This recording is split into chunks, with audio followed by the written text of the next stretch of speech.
ഈ ചാനലിന്റെ വളർച്ച എന്ന് പറയുന്ന സുഹൃത്തുക്കളെ നിങ്ങളുടെ സബ്സ്ക്രിപ്ഷനും അതിനോടൊപ്പം തന്നെ നിങ്ങളുടെ സപ്പോർട്ടുമാണ്. ഒത്തിരി സുഹൃത്തുക്കൾ ഇപ്പോഴും സബ്സ്ക്രൈബ് ചെയ്യാതെ കാണുന്നുണ്ട്. ദയവ് ചെയ്ത് സബ്സ്ക്രൈബ് ചെയ്ത് ഈ ചാനൽ ഒന്ന് സപ്പോർട്ട് ചെയ്യുക, സഹായിക്കുക. സ്മാർട്ട് വേയിലൂടെ പഠിച്ചു കഴിഞ്ഞാൽ ഉറപ്പായിട്ടും നമുക്ക് LDCയുടെ റാങ്ക് ലിസ്റ്റിൽ പ്രവേശിക്കാൻ കഴിയുന്നതാണ്. സുഹൃത്തുക്കൾക്ക് ഒരു ടെൻഷനും വേണ്ട.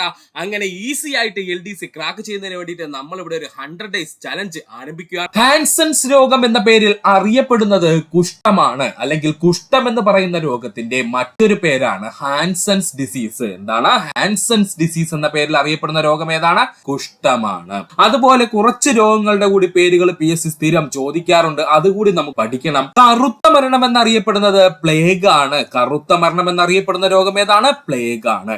എന്നാൽ നാവികരുടെ പ്ലേഗ് എന്നറിയപ്പെടുന്നത് സ്കർവിയാണ്. കറുത്ത മരണം എന്നറിയപ്പെടുന്നത് പ്ലേഗ് ആണ്, എന്നാൽ നാവികരുടെ പ്ലേഗ് എന്നറിയപ്പെടുന്നത് സ്കർവിയാണ്. വെളുത്ത പ്ലേഗ് എന്നും രോഗങ്ങളുടെ രാജാവ് എന്നും അറിയപ്പെടുന്നത് ക്ഷയമാണ്. വെളുത്ത പ്ലേഗ് എന്നും രോഗങ്ങളുടെ രാജാവ് എന്നറിയപ്പെടുന്ന രോഗം ക്ഷയമാണ്. നിശബ്ദ കൊലയാളി എന്നറിയപ്പെടുന്നത് രക്തസമ്മർദ്ദമാണ്. നിശബ്ദ കൊലയാളി എന്നറിയപ്പെടുന്നത് രക്തസമ്മർദ്ദമാണ്. ബ്ലാക്ക് വാട്ടർ ഫീവർ അല്ലെങ്കിൽ ചതുപ്പ് രോഗം എന്നറിയപ്പെടുന്നത് മലേറിയയാണ്. ബ്ലാക്ക് വാട്ടർ ഫീവർ അല്ലെങ്കിൽ ചതുപ്പ് രോഗം എന്നറിയപ്പെടുന്നത് ആരാണ്? മലേറിയയാണ്. ഒന്നുകൂടി പറയുവാണേ, ഈ ഭാഗത്ത് നമ്മൾ ചർച്ച ചെയ്ത എല്ലാ പോയിന്റ്സും 50-ൽ കൂടുതൽ തവണ PSC റിപ്പീറ്റ് ആയി ചോദിച്ച ചോദ്യമാണ്. ഹാൻസൻസ് രോഗം എന്ന പേരിൽ അറിയപ്പെടുന്നത് കുഷ്ഠമാണ്. കറുത്ത മരണം എന്നറിയപ്പെടുന്നത് പ്ലേഗ് ആണ്. എന്നാൽ നാവികരുടെ പ്ലേഗ് എന്നറിയപ്പെടുന്നത് സ്കർവിയാണ്. വെളുത്ത പ്ലേഗ് എന്നും രോഗങ്ങളുടെ രാജാവ് എന്നും അറിയപ്പെടുന്നത് ക്ഷയരോഗമാണ്. നിശബ്ദ കൊലയാളി എന്നറിയപ്പെടുന്നത് രക്തസമ്മർദ്ദം. ബ്ലാക്ക് വാട്ടർ ഫീവർ എന്നും ചതുപ്പ് രോഗം എന്നും അറിയപ്പെടുന്നത് മലേറിയയാണ്. ബ്ലാക്ക് വാട്ടർ ഫീവർ എന്നും ചതുപ്പ് രോഗം എന്നും അറിയപ്പെടുന്നത് മലേറിയയാണ്. ഹൈഡ്രോഫോബിയ എന്നറിയപ്പെടുന്ന രോഗം പേവിഷബാധ. ഹൈഡ്രോഫോബിയ എന്നറിയപ്പെടുന്നത് എന്താണ്? പേവിഷബാധയാണ്. ഹൈഡ്രോ എന്ന് വെച്ചാൽ ജലവുമായി ബന്ധപ്പെട്ടത്, ഫോബിയ എന്ന് പറഞ്ഞു കഴിഞ്ഞാൽ പേടി. അപ്പൊ ജലത്തിനോടുള്ള പേടി എന്നറിയപ്പെടുന്ന രോഗം ഏത് ചോദിച്ചാൽ അത് പേവിഷബാധയാണ്. ജലത്തോടുള്ള പേടി എന്നറിയപ്പെടുന്ന രോഗം ഏതാണ്? പേവിഷബാധയാണ്. ലോക്ക് ജോ ഡിസീസ് എന്നറിയപ്പെടുന്നത് ടെറ്റനസ് ആണ്. ലോക്ക് ജോ ഡിസീസ് എന്നറിയപ്പെടുന്ന രോഗം ടെറ്റനസ് ആണ്. മറക്കാതെ പഠിക്കുക. ലോക്ക് ജോ ഡിസീസ് എന്നറിയപ്പെടുന്ന രോഗം ടെറ്റനസ് ആണ്. സ്ലിം ഡിസീസ് എന്നും അതുപോലെ ഗ്രിഡ് ഡിസീസ് എന്നും അറിയപ്പെടുന്നത് എയ്ഡ്സ് രോഗമാണ്. സ്ലിം ഡിസീസ് എന്നും ഗ്രിഡ് ഡിസീസ് എന്ന പേരിലും അറിയപ്പെടുന്നത് എയ്ഡ്സ് രോഗമാണ്. ഒത്തിരി തവണ PSC റിപ്പീറ്റ് ആയി ചോദിച്ച ചോദ്യമാണ്, ശ്രദ്ധിക്കുക. സ്ലിം ഡിസീസ് എന്നും ഗ്രിഡ് ഡിസീസ് എന്നും അറിയപ്പെടുന്ന രോഗം ചോദിച്ചാൽ അത് എയ്ഡ്സ് ആണ്. ബ്രേക്ക് ബോൺ ഫീവർ എന്നറിയപ്പെടുന്ന രോഗം ഡെങ്കിപ്പനി. ഇപ്പോൾ അങ്ങോട്ട് PSC ചോദിച്ചതേ ഉള്ളേ. ബ്രേക്ക് ബോൺ ഫീവർ എന്നറിയപ്പെടുന്ന രോഗം എന്ന് ചോദിച്ചാൽ അത് ഡെങ്കിപ്പനിയാണ്. രാജകീയ രോഗം, ക്രിസ്മസ് രോഗം, ബ്ലീഡേഴ്സ് ഡിസീസ് എന്നീ പേരുകൾ അറിയപ്പെടുന്നത് ഹീമോഫിലിയാണ്. പഠിക്കുക. രാജകീയ രോഗമെന്നും ക്രിസ്മസ് രോഗമെന്നും ബ്ലീഡേഴ്സ് ഡിസീസ് എന്നും അറിയപ്പെടുന്നത് ഹീമോഫിലിയാണ്. ഒന്നുകൂടി പറയുവാണേ, ഹൈഡ്രോഫോബിയ എന്നറിയപ്പെടുന്ന രോഗം അല്ലെങ്കിൽ ജലത്തിനോടുള്ള ഭയം എന്നറിയപ്പെടുന്ന രോഗം ചോദിച്ചാൽ പേവിഷബാധ. ലോക്ക് ജോ ഡിസീസ് എന്നറിയപ്പെടുന്നത് ടെറ്റനസ് ആണ്. സ്ലിം ഡിസീസ് എന്നും ഗ്രിഡ് ഡിസീസ് എന്നും അറിയപ്പെടുന്നത് എയ്ഡ്സ് ആണ്. ബ്രേക്ക് ബോൺ ഫീവർ എന്നറിയപ്പെടുന്നത് ഡെങ്കിപ്പനിയാണ്. രാജകീയ രോഗമെന്നും ക്രിസ്മസ് രോഗമെന്നും ബ്ലീഡേഴ്സ് ഡിസീസ് എന്നും അറിയപ്പെടുന്നത് ഹീമോഫീലിയാണ്. പഠിച്ചു വെക്കുക. അച്ഛൻ കോവിലാർ ഏത് നദിയുടെ പോഷക നദിയാണ്? ഉത്തരം പമ്പാ നദിയുടെ പോഷക നദി. അച്ഛൻ കോവിലാർ ഏത് നദിയുടെ പോഷക നദിയാണെന്ന് ചോദിച്ചാൽ അത് പമ്പാ നദിയുടെ പോഷക നദിയാണ്. പമ്പാ നദിയുടെ പ്രധാനപ്പെട്ട പോഷക നദികളെല്ലാം നമ്മൾ ഇന്ന് പഠിക്കാൻ പോവുകയാണ്. അച്ഛൻ കോവിലാറ്, കക്കിയാറ്, കല്ലാറ്, അഴുത, മണിമലയാറ്. ഇതിൽ മണിമലയാറ് നമ്മൾ സെപ്പറേറ്റ് പഠിക്കണം. ബാക്കി എല്ലാം PSC പ്രീവിയസ് ആയി ചോദിച്ചുകൊണ്ടിരിക്കുന്നതാണ്. ഒന്നുകൂടി പറയുവാണേ, പമ്പാ നദിയുടെ പ്രധാന പോഷക നദികൾ ചോദിച്ചു കഴിഞ്ഞാൽ അച്ഛൻ കോവിലാർ, കക്കിയാർ, കല്ലാർ, അഴുതയാറ്. ഇനി ഇത് പഠിക്കാൻ ബുദ്ധിമുട്ടുള്ള സുഹൃത്തുക്കൾക്ക് വേണ്ടി വിഷമിക്കേണ്ട, നമ്മളൊരു ഈസി കോഡ് ഇവിടെ സെറ്റ് ചെയ്തിട്ടുണ്ട്. സുഹൃത്തുക്കൾ ശ്രദ്ധിച്ചിരിക്കുക. ഈസി കോഡാണ് പാമ്പായ അച്ഛൻ അഴുക്ക കല്ലു കക്കി എന്നങ്ങ് പഠിക്കുക. പാമ്പായ അച്ഛൻ അഴുക്ക കല്ലു കക്കി എന്നങ്ങ് പഠിച്ചു വെക്കുക. പമ്പാ നദിയുടെ എല്ലാ പ്രധാനപ്പെട്ട പോഷക നദികളും ഇതിനകത്തുണ്ട്. പാമ്പായ അച്ഛൻ അഴുക്ക കല്ലു കക്കി എന്നങ്ങ് പഠിക്കുക. പാമ്പായ എന്ന് പറഞ്ഞു കഴിഞ്ഞാൽ പമ്പാ നദി. പാമ്പായ എന്ന് പറഞ്ഞു കഴിഞ്ഞാൽ പമ്പാ നദി. അച്ഛൻ എന്ന് പറഞ്ഞു കഴിഞ്ഞാൽ അച്ഛൻ കോവിലാറ്. അച്ഛൻ എന്ന് പറഞ്ഞു കഴിഞ്ഞാൽ അച്ഛൻ കോവിലാറ്. അഴുക്ക എന്ന് പറഞ്ഞു കഴിഞ്ഞാൽ അഴുതയാറ്. അഴുക്ക എന്ന് പറഞ്ഞു കഴിഞ്ഞാൽ അഴുതയാറ്. കല്ല് എന്ന് പറഞ്ഞു കഴിഞ്ഞാൽ കല്ലാറ്. കല്ല് എന്ന് പറഞ്ഞു കഴിഞ്ഞാൽ കല്ലാറ്. കക്കി എന്ന് പറഞ്ഞു കഴിഞ്ഞാൽ കക്കിയാറ്. കക്കി എന്ന് പറഞ്ഞു കഴിഞ്ഞാൽ കക്കിയാറ്. ഒന്നുകൂടി പറയുവാണേ, പാമ്പായ അച്ഛൻ അഴുക്കക്കല്ലു കക്കി എന്നാണ് നമ്മുടെ കോഡ് എന്ന് പറയുന്നത്. അതിൽ പാമ്പായ എന്ന് പറഞ്ഞു കഴിഞ്ഞാൽ പമ്പാ നദി, അച്ഛൻ എന്ന് പറഞ്ഞു കഴിഞ്ഞാൽ അച്ഛൻ കോവിലാറ്, അഴുക്ക എന്ന് പറഞ്ഞു കഴിഞ്ഞാൽ അഴുതാ നദി, കല്ല് എന്ന് പറഞ്ഞു കഴിഞ്ഞാൽ കല്ലാറ്, കക്കി എന്ന് പറഞ്ഞു കഴിഞ്ഞാൽ കക്കിയാറ്. ഇവന്മാരെല്ലാം ആരുടെയാണ്? പമ്പ നദിയുടെ പോഷക നദികളാണ്. പഠിച്ചു വെക്കുക. കലിംഗ എന്ന പേരിൽ അറിയപ്പെട്ടിരുന്ന സംസ്ഥാനം ഏതാണ്? ഒഡീഷയാണ് കേട്ടോ. കലിംഗ എന്ന പേരിൽ അറിയപ്പെട്ടിരുന്ന സംസ്ഥാനം ഒഡീഷയാണ്. ഇന്ത്യയിൽ ആദ്യമായി എയർലി വാർണിംഗ് ഡിസമിനേഷൻ സിസ്റ്റം കൊണ്ടുവന്ന സംസ്ഥാനം ഏതെന്ന് ചോദിച്ചു കഴിഞ്ഞാൽ അത് ഒഡീഷയാണ്. ഇന്ത്യയിൽ ആദ്യമായി എയർലി വാർണിംഗ് ഡിസമിനേഷൻ സിസ്റ്റം കൊണ്ടുവന്ന സംസ്ഥാനം ചോദിച്ചു കഴിഞ്ഞാൽ അത് ഒഡീഷയാണ്. ഇന്ത്യയുടെ ആത്മാവ് എന്ന പരസ്യവാചകമുള്ള സംസ്ഥാനം ഒഡീഷ. ഇന്ത്യയുടെ ആത്മാവ് എന്ന പരസ്യവാചകമുള്ള സംസ്ഥാനം ചോദിച്ചു കഴിഞ്ഞാൽ അത് ഒഡീഷയാണ്. വിദ്യാർത്ഥിനികൾക്ക് സൗജന്യമായി സാനിറ്ററി നാപ്കിൻ നൽകുന്നതിനായി ഖുഷി പദ്ധതി ആരംഭിച്ച സംസ്ഥാനം ഒഡീഷയാണ്. ഒത്തിരി തവണ ചോദിച്ചുള്ള ചോദ്യമാണ്. വിദ്യാർത്ഥിനികൾക്ക് സൗജന്യമായി സാനിറ്ററി നാപ്കിൻ വിതരണം ചെയ്യുന്നതിനായിട്ടുള്ള ഖുഷി പദ്ധതി ആരംഭിച്ച ഇന്ത്യൻ സംസ്ഥാനം ചോദിച്ചാൽ അത് ഒഡീഷയാണ്. ഒന്നുകൂടി പറയുകയാണ്, ശ്രദ്ധിച്ചിരിക്കുക സുഹൃത്തുക്കളെ. കലിംഗ എന്ന പേരിൽ അറിയപ്പെടുന്ന സംസ്ഥാനം ചോദിച്ചു കഴിഞ്ഞാൽ ഒഡീഷ സംസ്ഥാനം, അല്ലെങ്കിൽ പ്രശസ്തമായിട്ടുള്ള കലിംഗ യുദ്ധം നടന്ന സംസ്ഥാനം ചോദിച്ചു കഴിഞ്ഞാൽ അത് ഒഡീഷ സംസ്ഥാനം. ഇന്ത്യയിൽ ആദ്യമായി എയർലി വാർണിംഗ് ഡിസമിനേഷൻ സിസ്റ്റം കൊണ്ടുവന്ന സംസ്ഥാനം ചോദിച്ചു കഴിഞ്ഞാൽ ഒഡീഷയാണ്. അതായത് പെട്ടെന്ന് ചുഴലിക്കാറ്റോ അല്ലെങ്കിൽ ഭൂകമ്പമോ ഉണ്ടായി കഴിഞ്ഞാൽ അത് സംഭവിക്കുന്നതിന് മുമ്പ് തന്നെ അത് ജനങ്ങളിലേക്ക് എത്തിക്കുന്നതിന് വേണ്ടിയിട്ടുള്ള ഒരു പദ്ധതിയാണ് ഈ പറഞ്ഞ എയർലി വാർണിംഗ് ഡിസമിനേഷൻ സിസ്റ്റം എന്നുകൊണ്ട് ഉദ്ദേശിക്കുന്നത്. അത് ആദ്യമായിട്ട് കൊണ്ടുവന്ന സംസ്ഥാനം ചോദിച്ചു കഴിഞ്ഞാൽ അത് ഒഡീഷയാണ്. ഇന്ത്യയുടെ ആത്മാവ് എന്ന പരസ്യവാചകമുള്ള സംസ്ഥാനം ചോദിച്ചാൽ അത് ഒഡീഷയാണ്. വിദ്യാർത്ഥികൾക്ക് സൗജന്യമായി സാനിറ്ററി നാപ്കിൻ നൽകുന്നതിനായി ഖുഷി പദ്ധതി ആരംഭിച്ച സംസ്ഥാനം ചോദിച്ചാൽ അത് ഒഡീഷയാണ്. നെല്ല് സംഭരണവുമായി ബന്ധപ്പെട്ട് ആധാർ കാർഡ് നിർബന്ധമാക്കിയ സംസ്ഥാനം ഒഡീഷ സംസ്ഥാനം. പഠിച്ചു വെക്കുക. നെല്ല് സംഭരണവുമായി ബന്ധപ്പെട്ട് ആധാർ കാർഡ് നിർബന്ധമാക്കിയ സംസ്ഥാനം ചോദിച്ചു കഴിഞ്ഞാൽ അത് ഒഡീഷ സംസ്ഥാനമാണ്. പ്രാവിനെ തപാൽ സംവിധാനങ്ങൾക്കായി ഉപയോഗിച്ചിരുന്ന സംസ്ഥാനം ഒഡീഷ സംസ്ഥാനം. മറക്കരുത്, പ്രാവിനെ തപാൽ സംവിധാനങ്ങൾക്കായി ഉപയോഗിച്ചിരുന്ന സംസ്ഥാനം ചോദിച്ചു കഴിഞ്ഞാൽ അത് ഒഡീഷ സംസ്ഥാനം. കന്നുകാലികൾക്കായി രക്തബാങ്ക് നിലവിൽ വരുന്ന ആദ്യത്തെ സംസ്ഥാനം ഒഡീഷ സംസ്ഥാനം. കന്നുകാലികൾക്കായിട്ട് രക്തബാങ്ക് നിലവിൽ വരുന്ന ആദ്യത്തെ ഇന്ത്യൻ സംസ്ഥാനം ചോദിച്ചാൽ അത് ഒഡീഷ സംസ്ഥാനം. വൈദ്യുതിയുടെ പ്രസരണവും വിതരണവും സ്വകാര്യവൽക്കരിക്കപ്പെട്ട ആദ്യത്തെ ഇന്ത്യൻ സംസ്ഥാനം ഒഡീഷയാണ്. പഠിച്ചു വെക്കുക. Important point. വൈദ്യുതിയുടെ പ്രസരണവും വിതരണവും സ്വകാര്യവൽക്കരിക്കപ്പെട്ട ആദ്യത്തെ ഇന്ത്യൻ സംസ്ഥാനം ചോദിച്ചു കഴിഞ്ഞാൽ അത് ഒഡീഷയാണ്. വ്യവസായശാലകളിലെ മലിനീകരണം കുറയ്ക്കുന്നതിന് വേണ്ടി സ്റ്റാർ റേറ്റിംഗ് പദ്ധതി ആരംഭിച്ച ഇന്ത്യൻ സംസ്ഥാനം ഒഡീഷയാണ്. വ്യവസായശാലകളിൽ നിന്നും മലിനീകരണം കുറയ്ക്കുന്നതിന് വേണ്ടി സ്റ്റാർ റേറ്റിംഗ് പദ്ധതി ആരംഭിച്ച സംസ്ഥാനം ഒഡീഷ സംസ്ഥാനം. സർക്കാർ ജീവനക്കാരുടെ ശമ്പളം ഇ പേയ്മെന്റ് സംവിധാനം വഴി നൽകിയ ആദ്യത്തെ ഇന്ത്യൻ സംസ്ഥാനം ചോദിച്ചാൽ അത് ഒഡീഷയാണ്. പഠിച്ചു വെക്കുക. Important point. സർക്കാർ ജീവനക്കാരുടെ ശമ്പളം ഇ പേയ്മെന്റ് സംവിധാനങ്ങൾ വഴി നൽകിയ ആദ്യത്തെ ഇന്ത്യൻ സംസ്ഥാനം ചോദിച്ചു കഴിഞ്ഞാൽ അത് ഒഡീഷയാണ്. സ്വന്തമായി ഭക്ഷ്യസുരക്ഷാ പദ്ധതി ആരംഭിച്ച ആദ്യത്തെ ഇന്ത്യൻ സംസ്ഥാനം ഒഡീഷയാണ്. പഠിച്ചു വെക്കണേ. സ്വന്തമായി ഭക്ഷ്യസുരക്ഷാ പദ്ധതി ആരംഭിച്ച ഇന്ത്യൻ സംസ്ഥാനം ചോദിച്ചാൽ ഒഡീഷയാണ്. ഒന്നുകൂടി പറയാം. നെല്ല് സംഭരണവുമായി ബന്ധപ്പെട്ട് ആധാർ കാർഡ് നിർബന്ധമാക്കിയ സംസ്ഥാനം ഒഡീഷ. പ്രാവിനെ തപാൽ സംവിധാനങ്ങൾക്ക് ഉപയോഗിച്ചിരുന്ന സംസ്ഥാനം ഒഡീഷ. കന്നുകാലികൾക്കായി രക്തബാങ്ക് നിലവിൽ വരുന്ന സംസ്ഥാനം ഒഡീഷ. വൈദ്യുതി പ്രസരണവും വിതരണവും സ്വകാര്യവൽക്കരിക്കപ്പെട്ട ആദ്യ സംസ്ഥാനം ചോദിച്ചാൽ ഒഡീഷയാണ്. വ്യാവസായിക ശാലകളിലെ മാലിന്യം കുറയ്ക്കുന്നതിന് വേണ്ടി സ്റ്റാർ റേറ്റിംഗ് പദ്ധതി ആരംഭിച്ച സംസ്ഥാനം ചോദിച്ചാൽ ഒഡീഷ. സർക്കാർ ജീവനക്കാരുടെ ശമ്പളം ഇ പേയ്മെന്റ് സംവിധാനം വഴി നൽകിയ ഇന്ത്യൻ സംസ്ഥാനം ചോദിച്ചാൽ ഒഡീഷ. സ്വന്തമായി ഭക്ഷ്യസുരക്ഷാ പദ്ധതി ആരംഭിച്ച ഇന്ത്യൻ സംസ്ഥാനം എന്ന് ചോദിച്ചാൽ അത് ഒഡീഷയാണ്. ഇത്രയും സുഹൃത്തുക്കളെ പഠിച്ചു വെക്കുക. കേരളത്തിലെ ഏറ്റവും വലിയ കായൽ എന്നറിയപ്പെടുന്നത് വേമ്പനാട് കായൽ. കേരളത്തിലെ ഏറ്റവും വലിയ കായൽ ഏതാ സുഹൃത്തുക്കളെ? അത് വേമ്പനാട് കായലാണ്. ഇന്ത്യയിലെ ഏറ്റവും വലിയ കായൽ എന്നറിയപ്പെടുന്നത് വേമ്പനാട് കായൽ. ഇന്ത്യയിലെ ഏറ്റവും വലിയ കായൽ എന്നറിയപ്പെടുന്നത് വേമ്പനാട് കായൽ. ഇന്ത്യയിൽ ഏറ്റവും നീളം കൂടിയ തടാകം എന്നറിയപ്പെടുന്നത് വേമ്പനാട് കായലാണ്. ഇന്ത്യയിലെ ഏറ്റവും വലിയ കായൽ എന്നറിയപ്പെടുന്നത് വേമ്പനാട് കായലാണ്. ഇന്ത്യയിലെ ഏറ്റവും നീളം കൂടിയ തടാകം എന്നറിയപ്പെടുന്നത് വേമ്പനാട് കായലാണ്. ആലപ്പുഴ, കോട്ടയം, എറണാകുളം ജില്ലയിൽ സ്ഥിതി ചെയ്യുന്ന കായലാണ് വേമ്പനാട് കായൽ. പഠിച്ചു വെച്ചോളേ. വേമ്പനാട് കായൽ സ്ഥിതി ചെയ്യുന്ന ജില്ലകൾ ചോദിച്ചു കഴിഞ്ഞാൽ ആലപ്പുഴ, കോട്ടയം, എറണാകുളം ജില്ലകള്. പുന്നമടക്കായൽ എന്നും കൊച്ചി കായൽ എന്നും വീരൻപുഴ എന്നും കൈതപ്പുഴ എന്ന പേരിലും അറിയപ്പെടുന്ന കായൽ എന്ന് ചോദിച്ചാൽ അത് വേമ്പനാട് കായൽ. ഈ ഭാഗത്ത് നിന്ന് PSC ഒത്തിരി തവണ ചോദിച്ചിട്ടുണ്ട്.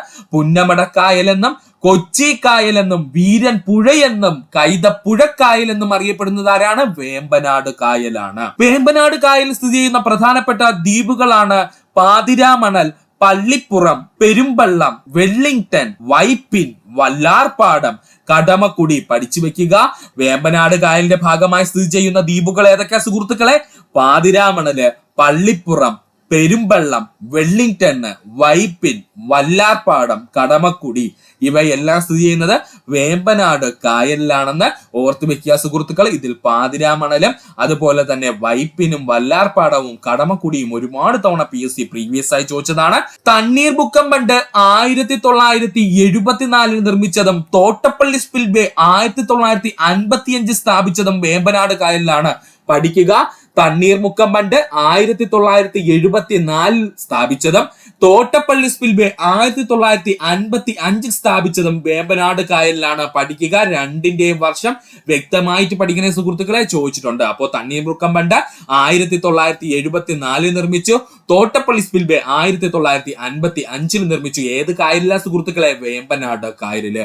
ഒന്നുകൂടി പറയാം, കേരളത്തിലെ ഏറ്റവും വലിയ കായൽ എന്നറിയപ്പെടുന്നത് വേമ്പനാട് കായൽ, ഇന്ത്യയിൽ ഏറ്റവും നീളം കൂടിയ കായലെന്നും ഇന്ത്യയിൽ ഏറ്റവും വലിയ കായലെന്നും ഇന്ത്യയിൽ ഏറ്റവും നീളം കൂടിയ തടാകവും എന്നറിയപ്പെടുന്നത് വേമ്പനാട് കായലാണ്.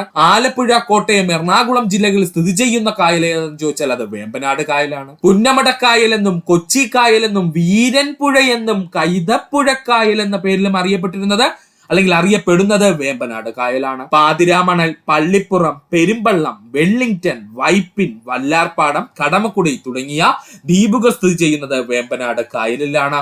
1974 തണ്ണീർമുക്കം ബണ്ടും 1955 തോട്ടപ്പള്ളി സ്പിൽവേയും സ്ഥാപിച്ചിരിക്കുന്ന കായൽ എന്ന് ചോദിച്ചാൽ അത് വേമ്പനാട് കായലാണ്. ഒന്നാം സ്വാതന്ത്ര്യ സമരം ആരംഭിച്ച വർഷം 1857 മെയ് മാസം 10 എല്ലാ സുഹൃത്തുക്കൾക്കും അറിയാവുന്ന പോയിന്റ് ആണ്. ഒന്നാം സ്വാതന്ത്ര്യ സമരം ആരംഭിച്ച വർഷം 1857 മെയ് മാസം 10. ഒന്നാം സ്വാതന്ത്ര്യ സമരം പൊട്ടിപ്പുറപ്പെട്ടത് മീററ്റിൽ നിന്ന്. ഒന്നാം സ്വാതന്ത്ര്യ സമരം പൊട്ടിപ്പുറപ്പെട്ടത് എവിടെയാണ് സുഹൃത്തുക്കളെ? മീററ്റിൽ നിന്നാണ്. ഒന്നാം സ്വാതന്ത്ര്യ സമരം പൊട്ടിപ്പുറപ്പെടാൻ കാരണമായ സംഭവം അരങ്ങേറിയ പ്രദേശം എന്ന് ചോദിച്ചു കഴിഞ്ഞാൽ അത് ബാരക്പൂർ, പശ്ചിമ ബംഗാളാണ്. പഠിച്ചു വെച്ചോളണം, ഇത് രണ്ടും രണ്ടാണ്. ഒന്നാം സ്വാതന്ത്ര്യ സമരം പൊട്ടിപ്പുറപ്പെട്ടത് എവിടെയെന്ന് ചോദിച്ചാൽ മീററ്റിലാണ്. എന്നാൽ ഒന്നാം സ്വാതന്ത്ര്യ സമരം ഉണ്ടാകാനായുള്ള കാരണം എവിടെ നിന്നാണെന്ന് ചോദിച്ചാൽ അത് ബാരക്പൂർ, പശ്ചിമ ബംഗാൾ. ഇത് രണ്ടും PSC സെപ്പറേറ്റ് തന്നെ ചോദിച്ചിട്ടുണ്ട്. അതുകൊണ്ട് ഒന്നുകൂടി പറയാം, ഒന്നാം സ്വാതന്ത്ര്യ സമരം പൊട്ടിപ്പുറപ്പെട്ടത് എവിടെയെന്ന് ചോദിച്ചാൽ അത് മീററ്റ്. അത് സ്ഥിതി ചെയ്യുന്നത് ഉത്തർപ്രദേശ് സംസ്ഥാനത്തിലാണ്. എന്നാൽ ഒന്നാം സ്വാതന്ത്ര്യ സമരത്തിന്റെ കാരണമായ സംഭവം അരങ്ങേറിയ പ്രദേശം ചോദിച്ചു കഴിഞ്ഞാൽ അത് ബാരക്പൂർ, പശ്ചിമ ബംഗാള്. 1857 വിപ്ലവത്തിലെ കലാപകാരികളുടെ രഹസ്യമുദ്രയായിരുന്നു ചപ്പാത്തിയും ചുവന്ന താമരയും. 1857 വിപ്ലവത്തിലെ കലാപകാരികളുടെ രഹസ്യമുദ്ര എന്തായിരുന്നു? ചപ്പാത്തിയും ചുവന്ന താമരയുമായിരുന്നു. അതുകൊണ്ട് തന്നെ ചപ്പാത്തി വിപ്ലവം എന്നറിയപ്പെടുന്നത് ഒന്നാം സ്വാതന്ത്ര്യ സമരമാണ്. ചപ്പാത്തി വിപ്ലവം എന്നറിയപ്പെടുന്നത് ഒന്നാം സ്വാതന്ത്ര്യ സമരം അല്ലെങ്കിൽ 1857 വിപ്ലവത്തെയാണ് ചപ്പാത്തി സമരം എന്ന പേരിൽ അറിയപ്പെടുന്നത്. വിപ്ലവകാരികൾ ആദ്യം പിടിച്ചെടുത്ത പ്രദേശം ഡൽഹിയാണ്. മറന്നു പോവരുത്, ഇമ്പോർട്ടന്റ് പോയിന്റ്. വിപ്ലവകാരികൾ ആദ്യമായി പിടിച്ചെടുത്ത പ്രദേശം എന്ന് ചോദിച്ചു കഴിഞ്ഞാൽ അത് ഡൽഹിയാണ്. ഒന്നാം സ്വാതന്ത്ര്യ സമരത്തിൽ ഏറ്റവും കൂടുതൽ ബാധിച്ച ഇന്ത്യൻ സംസ്ഥാനം ചോദിച്ചു കഴിഞ്ഞാൽ അത് ഉത്തർപ്രദേശ്. ഒന്നാം സ്വാതന്ത്ര്യ സമരം ഏറ്റവും കൂടുതൽ ബാധിച്ച ഇന്ത്യൻ സംസ്ഥാനം എന്ന് ചോദിച്ചാൽ ഇപ്പോഴത്തെ നമ്മുടെ ഉത്തർപ്രദേശ് ആണ്. 1857 വിപ്ലവവുമായി ബന്ധപ്പെട്ട് റിലീഫ് ഓഫ് ലക്നൗ എന്ന പ്രശസ്തമായ ചിത്രം വരച്ചത് തോമസ് ജോൺ ബാർക്കർ ആണ്. ഒരുപാട് തവണ PSC റിപ്പീറ്റ് ആയി ചോദിച്ചതാണ്. 1857 വിപ്ലവവുമായി ബന്ധപ്പെട്ട് റിലീഫ് ഓഫ് ലക്നൗ എന്ന പ്രശസ്തമായ ചിത്രം വരച്ച വ്യക്തിയായിരുന്നു ചോദിച്ചാൽ അത് തോമസ് ജോൺ ബാർക്കർ ആണ്. ആരാണ്? തോമസ് ജോൺ ബാർക്കർ ആണ് എന്നങ്ങ് പഠിച്ചു വെക്കുക. ഒന്നുകൂടി പറയാം, ഒന്നാം സ്വാതന്ത്ര്യ സമരം ആരംഭിച്ച വർഷം 1857 മെയ് മാസം 10. ഒന്നാം സ്വാതന്ത്ര്യ സമരം പൊട്ടിപ്പുറപ്പെട്ടത് മീററ്റിൽ നിന്നും. ഒന്നാം സ്വാതന്ത്ര്യ സമരം പൊട്ടിപ്പുറപ്പെടാൻ കാരണമായ സംഭവം അരങ്ങേറിയ പ്രദേശം ചോദിച്ചു കഴിഞ്ഞാൽ അത് ബാരക്പൂർ, പശ്ചിമ ബംഗാളാണ്.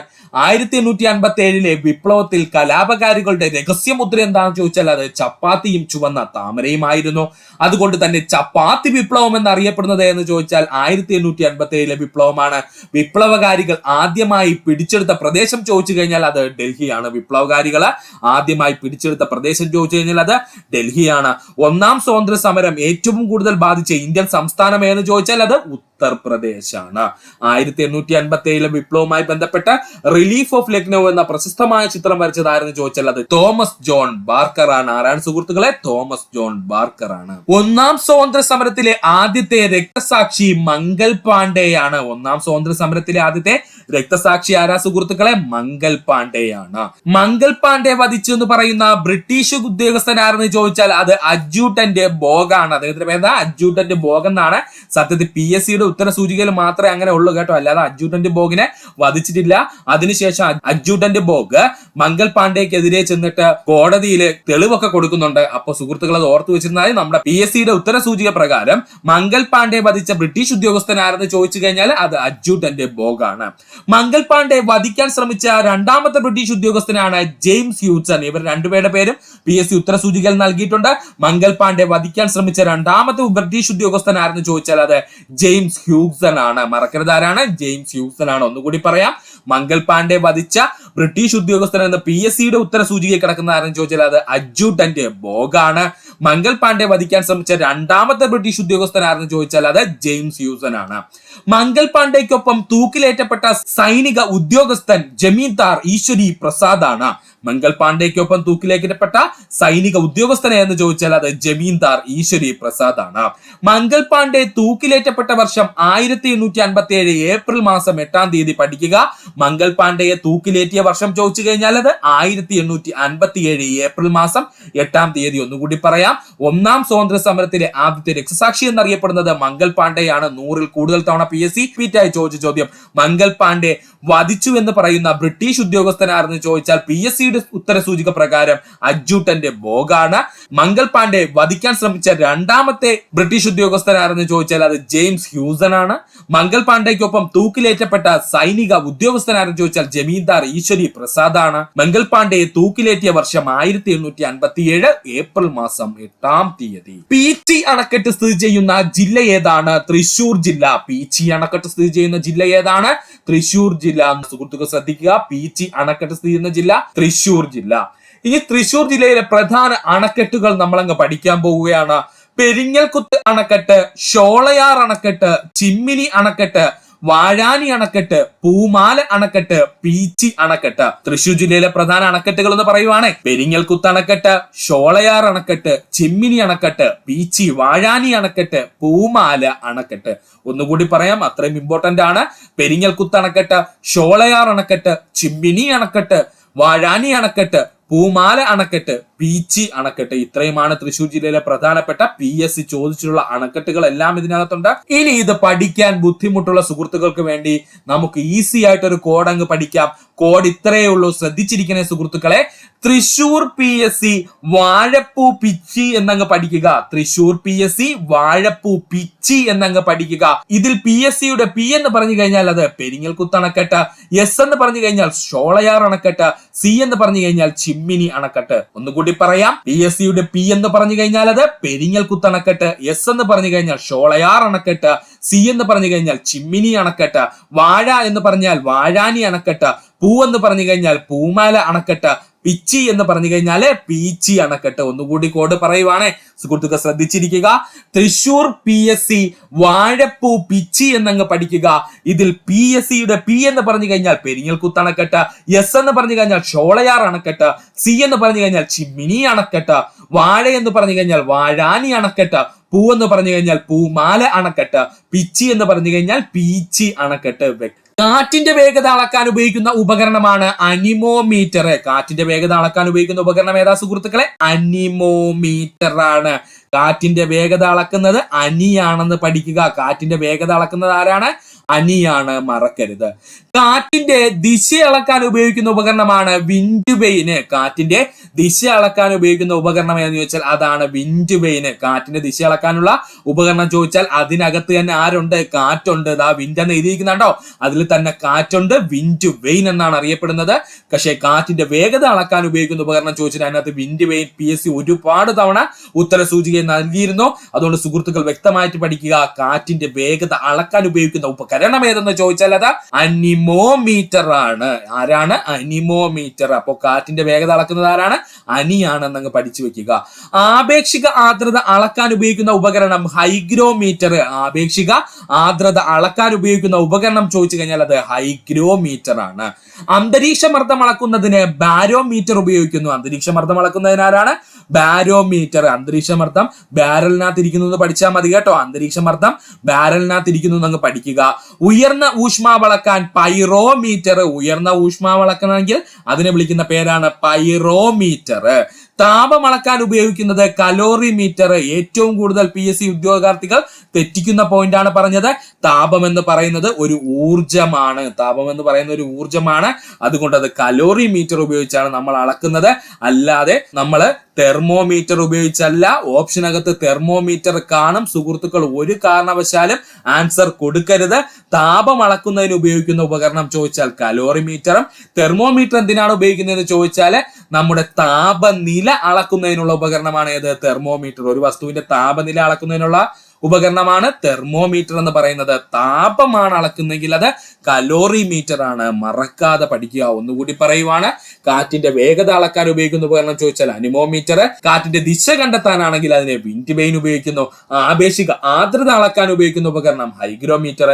അന്തരീക്ഷ മർദ്ദം അളക്കുന്നത് ബാരോമീറ്റർ. ഉയർന്ന ഊഷ്മാവ് അളക്കുന്നത് പൈറോമീറ്റർ. താപം അളക്കുന്നത് കലോറിമീറ്റർ. പഠിക്കുക, താപം അളക്കുന്നത് കലോറിമീറ്റർ ആണ്. ചെടികളുടെ വളർച്ച അളക്കുന്നത് എങ്ങനെയാണ്? ക്രെസ്ക്രോഗ്രാഫ് വഴിയാണ് ചെടികളുടെ വളർച്ച അളക്കുന്നത്. ക്രെസ്ക്രോഗ്രാഫ്. ഭൂചലനം രേഖപ്പെടുത്തുന്നത് സിസ്മോഗ്രാഫ്. ഭൂചലനം രേഖപ്പെടുത്തുന്നത് സിസ്മോഗ്രാഫ്. ഭൂചലനം രേഖപ്പെടുത്തുന്നത് എന്താണ്? സിസ്മോഗ്രാഫ്. വൈദ്യുത പ്രവാഹം അളക്കുന്നത് അമീറ്റർ. വൈദ്യുത പ്രവാഹം അളക്കുന്നത് ആരാണ്? അമീറ്റർ ആണ്. ഇവയെല്ലാം PSC പ്രീവിയസ് ആയി ചോദിച്ചിട്ടുള്ള ഉപകരണങ്ങളാണ്. ഗ്രാമതല ആരോഗ്യ പ്രവർത്തനങ്ങൾ മെച്ചപ്പെടുത്തുന്നതിന് വേണ്ടി രൂപം കൊടുത്ത പദ്ധതിയാണ് ദേശീയ ഗ്രാമീണ ആരോഗ്യ മിഷൻ. കഴിഞ്ഞ എക്സാമുകൾ കൂടെ PSC ചോദിച്ചതേ ഉള്ളൂ. ഇതുമായിട്ട് ബന്ധപ്പെട്ടിട്ടുള്ള പോയിന്റുകൾ വ്യക്തമായിട്ട് പഠിച്ചിട്ട് പോണേ. ഗ്രാമതല ആരോഗ്യ പ്രവർത്തനങ്ങൾ മെച്ചപ്പെടുത്തുന്നതിന് വേണ്ടി രൂപം കൊടുത്ത പദ്ധതിയാണ് ദേശീയ ഗ്രാമീണ ആരോഗ്യ മിഷൻ എന്ന് പറയുന്നത്. ദേശീയ ഗ്രാമീണ ആരോഗ്യ മിഷൻ നിലവിൽ വന്നത് 2005-ലാണ്. ദേശീയ ഗ്രാമീണ ആരോഗ്യ മിഷൻ നിലവിൽ വന്ന വർഷം 2005-ലാണ്. 108 ആംബുലൻസ് സംവിധാനം ഏർപ്പെടുത്തിയത് ദേശീയ ആരോഗ്യ മിഷന്റെ കീഴിലാണ്. പഠിച്ചു വെച്ചോളനെ.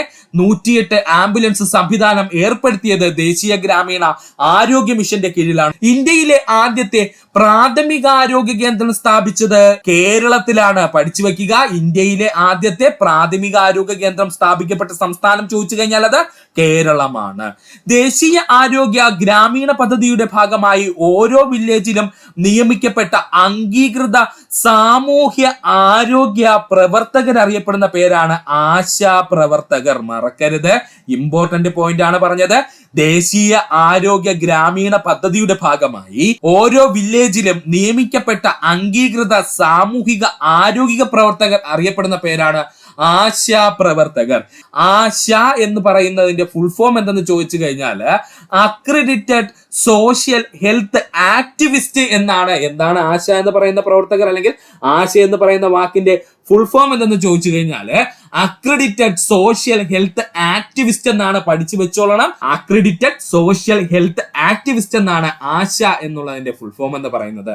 കേരളത്തിൽ പ്രാഥമിക ആരോഗ്യ കേന്ദ്രങ്ങളെ നിയന്ത്രിക്കുന്നത് തദ്ദേശീയ സ്വയംഭരണ സ്ഥാപനങ്ങളാണ്. കേരളത്തിലെ പ്രാഥമിക ആരോഗ്യ കേന്ദ്രങ്ങളുടെ നിയന്ത്രിക്കുന്നത് ആരെന്ന് ചോദിച്ചാൽ അത് തദ്ദേശ സ്വയംഭരണ സ്ഥാപനങ്ങളാണ്. ഒന്നുകൂടി പറയുവാണ്, ഗ്രാമതല ആരോഗ്യ പ്രവർത്തനങ്ങൾ മെച്ചപ്പെടുത്തുന്നതിന് വേണ്ടി രൂപം കൊടുത്ത പദ്ധതിയാണ് ദേശീയ ഗ്രാമീണ ആരോഗ്യ മിഷൻ പദ്ധതി. ദേശീയ ഗ്രാമീണ ആരോഗ്യ മിഷൻ നിലവിൽ വന്നത് 2005-ലാണ്. 108 ആംബുലൻസ് സംവിധാനം ഏർപ്പെടുത്തിയത് ദേശീയ ഗ്രാമീണ ആരോഗ്യ മിഷന്റെ കീഴിലാണ്. ഇന്ത്യയിലെ ആദ്യത്തെ പ്രാഥമിക ആരോഗ്യ കേന്ദ്രം സ്ഥാപിച്ച സംസ്ഥാനം എന്ന് ചോദിച്ചാൽ നമ്മുടെ കൊച്ചു കേരളമാണ്. ദേശീയ ആരോഗ്യ ഗ്രാമീണ പദ്ധതിയുടെ ഭാഗമായി ഓരോ വില്ലേജിലെയും നിയമിക്കപ്പെട്ട അംഗീകൃത സാമൂഹിക ആരോഗ്യ പ്രവർത്തകർ അറിയപ്പെടുന്ന പേരാണ് ആശാ പ്രവർത്തകർ. ആശാ പ്രവർത്തകരുടെ ഫുൾ ഫോം ചോദിച്ചു കഴിഞ്ഞാൽ അക്രഡിറ്റഡ് സോഷ്യൽ ഹെൽത്ത് ആക്ടിവിസ്റ്റ് എന്നാണ്. കേരളത്തിലെ പ്രാഥമിക ആരോഗ്യ കേന്ദ്രങ്ങളെ നിയന്ത്രിക്കുന്നത് ആരാണ്? തദ്ദേശീയ സ്വയംഭരണ സ്ഥാപനങ്ങളാണ്. ഈ ഭാഗം വ്യക്തമായിട്ട് സുഹൃത്തുക്കൾ പഠിക്കാൻ ശ്രമിക്കുക. ഇന്ത്യയിൽ ഇപ്പോൾ പ്രവർത്തിക്കുന്ന പ്രധാനപ്പെട്ട ദേശീയ പാർട്ടികളെ പറ്റിയാണ് പഠിച്ചു വെക്കുക. ഇപ്പോഴത്തെ PSC ട്രെൻഡിങ്ങിൽ കിടക്കുന്ന ചോദ്യം, ഇന്ത്യയിലെ ഇപ്പോഴത്തെ ദേശീയ പാർട്ടികൾ ഏതൊക്കെയാണെന്നുള്ളത് നമ്മുടെ ടെക്സ്റ്റ് ബുക്കിൽ കൊടുത്തിരിക്കുന്നതാണ്. മറക്കലെ സുഹൃത്തുക്കൾ, ശ്രദ്ധിച്ചു പഠിക്കുക. BJP അഥവാ ഭാരതീയ ജനതാ പാർട്ടി, ഒന്നാമത് പഠിക്കാനുള്ള ആരാണ്? BJP, അല്ലെങ്കിൽ അവൻ അറിയപ്പെടുന്ന പേര് ഭാരതീയ ജനതാ പാർട്ടി. INC അഥവാ ഇന്ത്യൻ നാഷണൽ കോൺഗ്രസ്, INC അഥവാ Indian National Congress. CPIM Communist Party of India Marxist, അതാണ് ഈ CPIM എന്ന് പറഞ്ഞ കേട്ടോ. Communist Party of India Marxist ആണ് ഇപ്പോൾ ഇന്ത്യയിലെ ദേശീയ പാർട്ടികളിൽ ഉള്ളത്. അതൊന്ന് പഠിച്ചു വെച്ചേക്കുക, 3 തവണ ടിക്ക് ചെയ്ത് പഠിക്കുക. കാരണം ഇപ്പോൾ CPI ഇല്ല, CPIM മാത്രമേ ദേശീയ പാർട്ടിയായിട്ട് അംഗീകരിച്ചിട്ടുള്ളൂ. BSP Bahujan Samaj Party, BSP ഏതാണ്? Bahujan Samaj Party. NPP National People's Party, NPP ഏതാണ്? National People's Party. അതുപോലെ തന്നെ AAP, നമ്മുടെ അരവിന്ദ് കെജ്രിവാളിന്റെ AAP അഥവാ ആം ആദ്മി പാർട്ടി. ഒന്നുകൂടി പറയുവാണ്, ഇന്ത്യയിൽ ഇപ്പോൾ നിലവിലുള്ള പ്രധാനപ്പെട്ട ദേശീയ പാർട്ടികളാണ് പറയുന്നത്. BJP Bharatiya Janata Party, INC Indian National Congress, CPIM Communist Party of India Marxist, BSP Bahujan Samaj Party, NPP National People's Party, AAP Aam Aadmi Party. ഇത്രയുമാണ് ഇന്ത്യയിൽ ഇപ്പോഴത്തെ പ്രധാനപ്പെട്ട ദേശീയ പാർട്ടികൾ. ഇനി ഇത് എങ്ങനെ പഠിക്കുമെന്ന് ബുദ്ധിമുട്ടിയിരിക്കുന്ന സുഹൃത്തുക്കൾക്ക് വേണ്ടിയിട്ട് നമ്മുടെ കയ്യിൽ കോഡുണ്ട്. സമയം കളയാതെ വളരെ ചുരുങ്ങിയ സമയം കൊണ്ട് നമുക്കിത് പഠിച്ചു തീർക്കാം. സുഹൃത്തുക്കൾ, ഇത്ര മാത്രം ഓർത്തിരിക്കുക. കോഡ് ഇതാണ്. പാർട്ടിക്കാർ CBIയെ ബാൻ ചെയ്തു എന്നങ്ങ് പഠിക്കുക. പാർട്ടിക്കാർ എന്ന് പറഞ്ഞു കഴിഞ്ഞാൽ നമ്മുടെ ദേശീയ പാർട്ടികളെ സൂചിപ്പിക്കാൻ വേണ്ടി മാത്രമാണ് കേട്ടോ. പാർട്ടിക്കാർ CBIയെ ബാൻ ചെയ്തു എന്നങ്ങ് പഠിക്കുക. ഇതിൽ C എന്ന് പറഞ്ഞു കഴിഞ്ഞാൽ CPIM നമ്മൾ ഓൾറെഡി പറഞ്ഞു കഴിഞ്ഞു. B എന്ന് പറഞ്ഞു കഴിഞ്ഞാൽ BJP, I എന്ന് പറഞ്ഞു കഴിഞ്ഞാൽ ഇന്റർനാഷണൽ കോൺഗ്രസ്, B എന്ന് പറഞ്ഞു കഴിഞ്ഞാൽ BSP, A എന്ന് പറഞ്ഞു കഴിഞ്ഞാൽ AAP, N എന്ന് പറഞ്ഞു കഴിഞ്ഞാൽ NPP. ഒന്നുകൂടി പറയുവാണേ, പാർട്ടിക്കാര് CBIയെ ബാൻ ചെയ്തു എന്നങ്ങ് പഠിക്കുക. പാർട്ടിക്കാർ എന്ന് പറഞ്ഞാൽ ഉദ്ദേശിക്കുന്നത് ഇന്ത്യയിലെ ദേശീയ പാർട്ടികളെ സൂചിപ്പിക്കാനാണ്. C എന്ന് പറഞ്ഞു കഴിഞ്ഞാൽ CPIM, അതുപോലെ തന്നെ B എന്ന് പറഞ്ഞു കഴിഞ്ഞാൽ BJP, I എന്ന് പറഞ്ഞു കഴിഞ്ഞാൽ INC, വീണ്ടും B വരുന്നുണ്ട്. ആ ബാനിലെ B എന്ന് പറഞ്ഞു കഴിഞ്ഞാൽ BSP, A എന്ന് പറഞ്ഞു കഴിഞ്ഞാൽ AAP, അതുപോലെ N എന്ന് പറഞ്ഞു കഴിഞ്ഞാൽ NPP. ഇത്രയും ഭാഗം പഠിച്ചു കഴിഞ്ഞാൽ സുഹൃത്തുക്കൾക്ക് ഈ ഭാഗത്തുനിന്ന് 1 മാർക്ക് കിട്ടാൻ സാധ്യതയുണ്ട്. ഇപ്പോൾ PSCയുടെ ട്രെൻഡിങ്ങിൽ ഇരിക്കുന്ന ഇങ്ങനെയുള്ള ചോദ്യങ്ങളാണ്. ഇങ്ങനെയുള്ള ചോദ്യങ്ങൾ തിരഞ്ഞെടുത്ത് പഠിക്കാൻ സുഹൃത്തുക്കൾ ശ്രദ്ധിക്കുക. വ്യാവസായിക പദ്ധതി എന്നറിയപ്പെടുന്ന പഞ്ചവത്സര പദ്ധതി ഏതാണ്? ആദ്യത്തെ ചോദ്യം എന്താ സുഹൃത്തുക്കളെ? വ്യാവസായിക പദ്ധതി എന്നറിയപ്പെടുന്ന പഞ്ചവത്സര പദ്ധതി ഏതാണ്? ഉത്തരം 2ാം പഞ്ചവത്സര പദ്ധതി. വ്യാവസായിക പദ്ധതി എന്നറിയപ്പെടുന്ന പഞ്ചവത്സര പദ്ധതി എന്ന് ചോദിച്ചാൽ അത് 2ാം പഞ്ചവത്സര പദ്ധതി.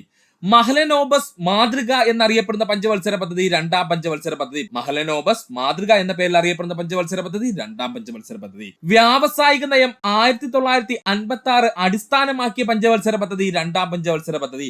വ്യാവസായിക നയം 1956 അടിസ്ഥാനമാക്കിയുള്ള പഞ്ചവത്സര പദ്ധതി എന്ന് ചോദിച്ചാൽ അത് 2ാം പഞ്ചവത്സര പദ്ധതി. സോഷ്യലിസ്റ്റ് അധിഷ്ഠിതമായ സമൂഹത്തെ വാർത്തെടുക്കുക എന്ന ഉദ്ദേശമുണ്ടായിരുന്ന പഞ്ചവത്സര പദ്ധതി ചോദിച്ചാൽ 2ാം പഞ്ചവത്സര പദ്ധതി. പഠിച്ചോളനെ, സോഷ്യലിസ്റ്റ് അധിഷ്ഠിതമായ സമൂഹത്തെ വാർത്തെടുക്കുക എന്ന ഉദ്ദേശമുണ്ടായിരുന്ന പഞ്ചവത്സര പദ്ധതി എന്ന് ചോദിച്ചാൽ അത് 2ാം പഞ്ചവത്സര പദ്ധതി.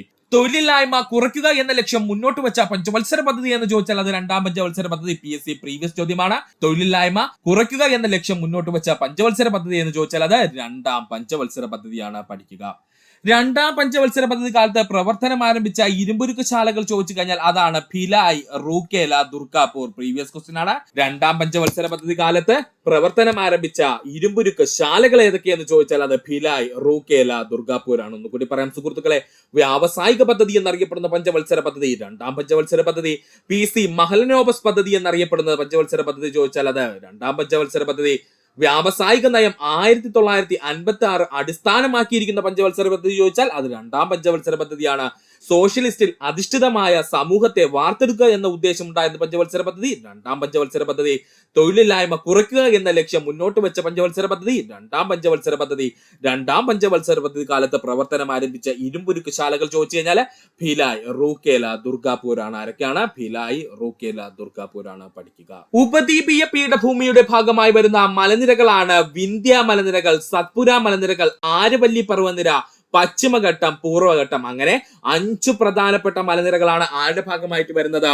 ഉപദ്വീപീയ പീഠഭൂമിയുടെ ഭാഗമായിട്ട് വരുന്നത്. കൃത്യമായിട്ട് PSC പ്രീവിയസ് ആയി ചോദിച്ച ചോദ്യമാണ് പറയുന്നത്. ഉപദ്വീപീയ പീഠഭൂമിയുടെ ഭാഗമായി വരുന്ന മലനിരകൾ ചോദിച്ചാൽ വിന്ധ്യ മലനിരകൾ, സത്പുര മലനിരകൾ, ആരവല്ലി പർവ്വതനിര, പശ്ചിമഘട്ടം, പൂർവ്വഘട്ടം, ഇവയിൽ ഓരോ മലനിരകളും എടുത്തു ചോദിച്ചിട്ട് ഇത് ഇന്ത്യയുടെ ഏത് ഭൂപ്രകൃതിയുടെ ഭാഗമാണെന്നൊക്കെ ചോദിക്കാം. അതുകൊണ്ട് സുഹൃത്തുക്കൾ ഈ ഭാഗം വ്യക്തമായിട്ട് പഠിക്കുക. ഉപദ്വീപീയ പീഠഭൂമിയുടെ ഭാഗമായി വരുന്ന മലനിരകളുടെ എണ്ണം ചോദിച്ചാൽ അത് 5 ആണ്. അവ ഏതൊക്കെയെന്ന് ചോദിച്ചാൽ വിന്ധ്യ മലനിരകൾ, സത്പുര മലനിരകൾ, ആരവല്ലി പർവ്വതനിര, പശ്ചിമഘട്ടം, പൂർവ്വഘട്ടം പഠിക്കുക. ഇനി ഇത് പഠിക്കാൻ ബുദ്ധിമുട്ടുള്ള സുഹൃത്തുക്കൾ വിഷമിക്കേണ്ട. നമ്മുടെ കയ്യിൽ ഒരു ഈസി കോഡ് ഉണ്ട്. കോഡ് ഇത്രയേ ഉള്ളൂ: പപ്പു ആര വിസ തന്നെ. പപ്പു ആര വിസ തന്നെ എന്നങ്ങ് പഠിക്കുക. പപ്പുവിലെ പ എന്ന് പറഞ്ഞു കഴിഞ്ഞാൽ പശ്ചിമഘട്ടം, പൂ എന്ന് പറഞ്ഞു കഴിഞ്ഞാൽ പൂർവ്വഘട്ടം, ആര എന്ന് പറഞ്ഞാൽ ആരവല്ലി പർവ്വതനിര, വിസയിലെ വി എന്ന് പറഞ്ഞു കഴിഞ്ഞാൽ വിന്ധ്യ മലനിരകൾ, സ എന്ന് പറഞ്ഞു കഴിഞ്ഞാൽ അത് സത്പുര മലനിരകൾ. ഇങ്ങനെ അങ്ങ് പഠിച്ചു വെക്കുക സുഹൃത്തുക്കളെ, നിങ്ങൾ ഒരിക്കലും മറക്കില്ല. ഉപദ്വീപീയ പീഠഭൂമിയുടെ ഭാഗമായി വരുന്ന ഇന്ത്യയിലെ മലനിരകൾ ചോദിച്ചു കഴിഞ്ഞാൽ നമ്മുടെ കോഡ് എന്താണ്? പപ്പു ആര വിസ തന്നെ എന്നങ്ങ് പഠിക്കുക. പപ്പു ആര വിസ തന്നെ എന്നങ്ങ് പഠിക്കുക. പ എന്ന് പറഞ്ഞു കഴിഞ്ഞാൽ പശ്ചിമഘട്ടം, പൂ എന്ന് പറഞ്ഞു കഴിഞ്ഞാൽ പൂർവ്വഘട്ടം. അപ്പൊ പപ്പു ആയിട്ടുണ്ട്. ഇനി ആര എന്ന് പറഞ്ഞു കഴിഞ്ഞാൽ ആരവല്ലി പർവ്വതനിര, വിസയുടെ വി എന്ന് പറഞ്ഞു കഴിഞ്ഞാൽ അത് വിന്ധ്യ മലനിരകളാണ്, സ എന്ന് പറഞ്ഞു കഴിഞ്ഞാൽ സത്പുര മലനിരകളാണ്. അടുത്തതായി നമുക്ക് പഠിക്കാനുള്ളത് ശ്രീനാരായണ ഗുരുസ്വാമിയുടെ പ്രധാനപ്പെട്ട പുസ്തകങ്ങളെ പറ്റിയാണ്. ഈ ഭാഗത്ത് നിന്ന് PSC ചോദിച്ചിട്ടുള്ള പ്രധാനപ്പെട്ട എല്ലാ പുസ്തകങ്ങളും നമ്മൾ ആടിയിട്ടുണ്ട്. ഈ എല്ലാ പുസ്തകങ്ങളും ഏകദേശം 30-ൽ കൂടുതൽ തവണ കൃത്യമായിട്ട് LD, LGS, LP, UP അതുപോലെ ഡിഗ്രി ലെവൽ എക്സാമുകൾക്ക് വരെ കൃത്യമായി റിപ്പീറ്റ് അടിച്ച് ചോദിച്ച ചോദ്യമാണ്. അതുകൊണ്ടാണ് ഈ പുസ്തകങ്ങളെല്ലാം നമ്മൾ ആഡ് ചെയ്തത്. നന്നായിട്ട് പഠിച്ചോളണേ. ഇത്രയും പുസ്തകങ്ങൾ ഇമ്പോർട്ടന്റ് ആയിട്ട് പഠിച്ചിട്ട് വേണം പോകാൻ. എന്നിട്ട് വേണം ബാക്കിയുള്ള പുസ്തകങ്ങളിലേക്ക് എന്ത് ചെയ്യാൻ പോകാനായിട്ട്. ഇത്രയും ഭാഗം സുഹൃത്തുക്കൾ നന്നായിട്ട് പഠിക്കുക. ഇവ എല്ലാം PSC പ്രീവിയസ് ആയി ചോദിച്ചതാണ്. അതുകൊണ്ടാണ് എടുത്തു പഠിക്കേണ്ടത്. ആത്മോപദേശ ശതകം, ഫസ്റ്റ് പുസ്തകം ഏതാണ്? ആത്മോപദേശ ശതകം. ദൈവദശകം മറക്കരുത്. എന്താണ് ദൈവദശകം? ശിവദശകം, ശിവദശകം. ദർശനമാല നന്നായിട്ട് പഠിച്ചോളണേ. ദർശനമാല. അദ്വൈത ദീപിക, എന്താണ്? അദ്വൈത ദീപിക. ജാതി ലക്ഷണം, എന്താണ്? ജാതി ലക്ഷണം. ജാതി മീമാംസ, എന്താണ്? ജാതി മീമാംസ. നിർവൃതി പഞ്ചകം മറക്കരുത്. നിർവൃതി പഞ്ചകം. ഇത്രയുമാണ് പ്രധാനപ്പെട്ട ശ്രീനാരായണ ഗുരുസ്വാമിയുടെ പുസ്തകങ്ങള്. സുഹൃത്തുക്കൾ നന്നായിട്ട് പഠിക്കുക. ഇനി ഇത് പഠിക്കാൻ ബുദ്ധിമുട്ടുള്ള സുഹൃത്തുക്കൾക്ക് നമുക്ക് ഒരു ചെറിയ കോഡിലൂടെ ഇതങ്ങ് പഠിക്കാം. ഈ കോഡ് അങ്ങ് പഠിച്ചു വെച്ചിരുന്നാൽ അദ്ദേഹത്തിന്റെ പ്രധാനപ്പെട്ട പുസ്തകങ്ങളെല്ലാം നമ്മുടെ മനസ്സിലിരിക്കും. ചെറിയൊരു കോഡാണ്, നന്നായിട്ട് പഠിക്കുക. ശ്രീനാരായണനായ ശിവന്റെ ആത്മദർശനം കിട്ടിയ ദീപിക ലക്ഷണം കെട്ട മീൻ ഉപേക്ഷിച്ച് നിർവൃതി അടഞ്ഞു. മറക്കരുത്. ശ്രീനാരായണനായ ശിവന്റെ ആത്മദർശനം കിട്ടിയ ദീപിക ലക്ഷണം കെട്ട മീൻ ഉപേക്ഷിച്ച് നിർവൃതി അടഞ്ഞു. നന്നായിട്ട് പഠിക്കുക. ഒന്നുകൂടി കോഡ് ഒന്ന് റിപ്പീറ്റ് ചെയ്ത് പറയുവാണേ. ശ്രീനാരായണനായ ശിവന്റെ ആത്മദർശനം കിട്ടിയ ദീപിക ലക്ഷണം കെട്ട മീൻ എന്ത് ചെയ്തു? ഉപേക്ഷിച്ചു. എന്നിട്ട് എന്ത് ചെയ്തു? നിർവൃതി അടഞ്ഞു. സുഹൃത്തുക്കൾ ഈ ഒരു കോഡ് നന്നായിട്ട് പഠിക്കുക. ഇനി നമുക്ക് ഇതിന്റെ എക്സ്പ്ലനേഷൻ ഒന്ന് നോക്കാം. ശ്രീനാരായണനായ എന്ന് പറഞ്ഞു കഴിഞ്ഞാൽ അത്രേ ഉള്ളൂ. ആരാടെ? നമ്മുടെ ശ്രീനാരായണ ഗുരുസ്വാമിയെ പറ്റി പറയാൻ വേണ്ടിയിട്ടാണ് ശ്രീനാരായണനായ എന്ന് പറഞ്ഞത്. അപ്പൊ ശ്രീനാരായണനായ എന്ന് വെച്ചാൽ ശ്രീനാരായണ ഗുരു. ശിവന്റെ എന്ന് പറഞ്ഞു കഴിഞ്ഞാൽ ഓർക്കുക, ശിവശതകം മറക്കാതെ പഠിക്കുക. ശിവശതകം. ആത്മാ എന്നുകൊണ്ട് ഉദ്ദേശിക്കുന്നത് ആത്മോപദേശ ശതകം. ആത്മാ എന്നുകൊണ്ട് ഉദ്ദേശിക്കുന്നത് എന്താണ്? ആത്മോപദേശ ശതകം എന്നുള്ള പുസ്തകത്തിനെയാണ് ആത്മ കൊണ്ട് നമ്മൾ ഉദ്ദേശിച്ചത്. ദർശനം എന്ന് പറഞ്ഞാൽ ദർശനമാല. നന്നായിട്ട് പഠിക്കണേ. ഏറ്റവും കൂടുതൽ PSC പ്രീവിയസ് ആയി ചോദിച്ചിട്ടുള്ള ശ്രീനാരായണ ഗുരുസ്വാമിയുടെ പുസ്തകമാണ് ദർശനമാല. നന്നായിട്ട് പഠിക്കുക. ദർശനം എന്ന് പറഞ്ഞു കഴിഞ്ഞാൽ ദർശനമാല. ദർശനം കിട്ടിയ ദീപിക. ദീപിക എന്ന് വെച്ചാൽ അദ്വൈത ദീപിക. ദീപിക എന്നുകൊണ്ട് ഉദ്ദേശിച്ചത് എന്താണ്? അദ്വൈത ദീപിക. പഠിച്ചോളണേ. ലക്ഷണം എന്ന് പറഞ്ഞാൽ ജാതി ലക്ഷണം. മറക്കരുത്. ലക്ഷണം എന്ന് പറഞ്ഞാൽ എന്താണ്? ജാതി ലക്ഷണം. ലക്ഷണം കൊണ്ട് ഉദ്ദേശിച്ചത് എന്താണ്? ജാതി ലക്ഷണം. മീൻ എന്ന് പറഞ്ഞത് ഉദ്ദേശിക്കുന്നത് ജാതി മീമാംസ. മീൻ എന്ന് പറഞ്ഞുകൊണ്ട് ഉദ്ദേശിക്കുന്നത് എന്താണ്? ജാതി മീമാംസ. നിർവൃതി അടഞ്ഞു. നിർവൃതി എന്ന് പറഞ്ഞാൽ എന്താണ്? നിർവൃതി പഞ്ചകം. മറക്കരുത്. നിർവൃതി എന്ന് പറഞ്ഞു കഴിഞ്ഞാൽ എന്താണ്? നിർവൃതി പഞ്ചകം. സുഹൃത്തുക്കൾ നന്നായിട്ട് പഠിച്ചോളൂ. ചട്ടമ്പി സ്വാമികളുടെ പ്രധാന കൃതികളെ പറ്റിയാണ് ഇനി നമ്മൾ പഠിക്കാൻ പോകുന്നത്. അത് ഒന്നാമത്തതാണ് വേദാധികാര നിരൂപണം. ഇവയെല്ലാം PSC ചോദിച്ചുള്ളതാണ്. ഏകദേശം 50-ൽ കൂടുതൽ തവണ PSC പ്രീവിയസ് ആയി ചോദിച്ച് വിട്ട ക്വസ്റ്റ്യൻസ് ആണ്. നന്നായിട്ട് പഠിക്കുക. LGS LDC മുന്നിൽ കണ്ടിരിക്കുന്ന സുഹൃത്തുക്കൾ എല്ലാവരും പഠിച്ചിട്ട് വേണം ഈ പോയിന്റ്സ് എല്ലാം പോവാനായിട്ട്. ഒന്നാമത്തെ പോയിന്റ് വേദാധികാര നിരൂപണം, രണ്ടാമത്തത് പ്രാചീന മലയാളം, മോക്ഷപ്രദീപ ഖണ്ഡനം, ക്രിസ്തുമതഛേദനം, ആദിഭാഷ, അദ്വൈത ചിന്താ പദ്ധതി, ജീവകാരുണ്യ നിരൂപണം, തമിഴകം. ഇത്രയുമാണ് അദ്ദേഹത്തിന്റെ പ്രധാനപ്പെട്ട പുസ്തകങ്ങൾ. ഇതിൽ തന്നെ വേദാധികാര നിരൂപണം, പ്രാചീന മലയാളം, മോക്ഷപ്രദീപ ഖണ്ഡനം, ക്രിസ്തുമതഛേദനം, ആദിഭാഷ, ഇത് ഇത്രയും ഇമ്പോർട്ടന്റ് ആയിട്ട് തന്നെ പഠിക്കുക. ഇത് ഇത്രയും ഇമ്പോർട്ടന്റ് ആയിട്ട് പഠിക്കുക. കാരണം ഇവ എല്ലാം 50 തവണയിൽ കൂടുതൽ കൃത്യമായി റിപ്പീറ്റ് ചെയ്ത് ചോദിച്ചിരിക്കുന്നവയാണ്.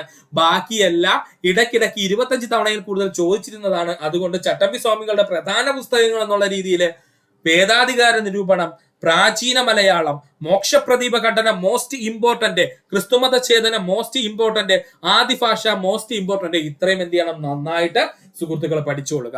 ഇനി ഇത് പഠിക്കാൻ ബുദ്ധിമുട്ടുള്ള ഈ പ്രധാനപ്പെട്ട കൃതികൾ മാത്രം പഠിക്കുവാൻ ബുദ്ധിമുട്ടുള്ള സുഹൃത്തുക്കൾക്ക് വേണ്ടി നമ്മൾ ചെറിയൊരു കോഡ് ഉണ്ടാക്കി വെച്ചിട്ടുണ്ട് സുഹൃത്തുക്കൾ. അത് നോക്കി നന്നായിട്ട് പഠിക്കുക. നമുക്ക് കോഡിലേക്ക് പോകാം.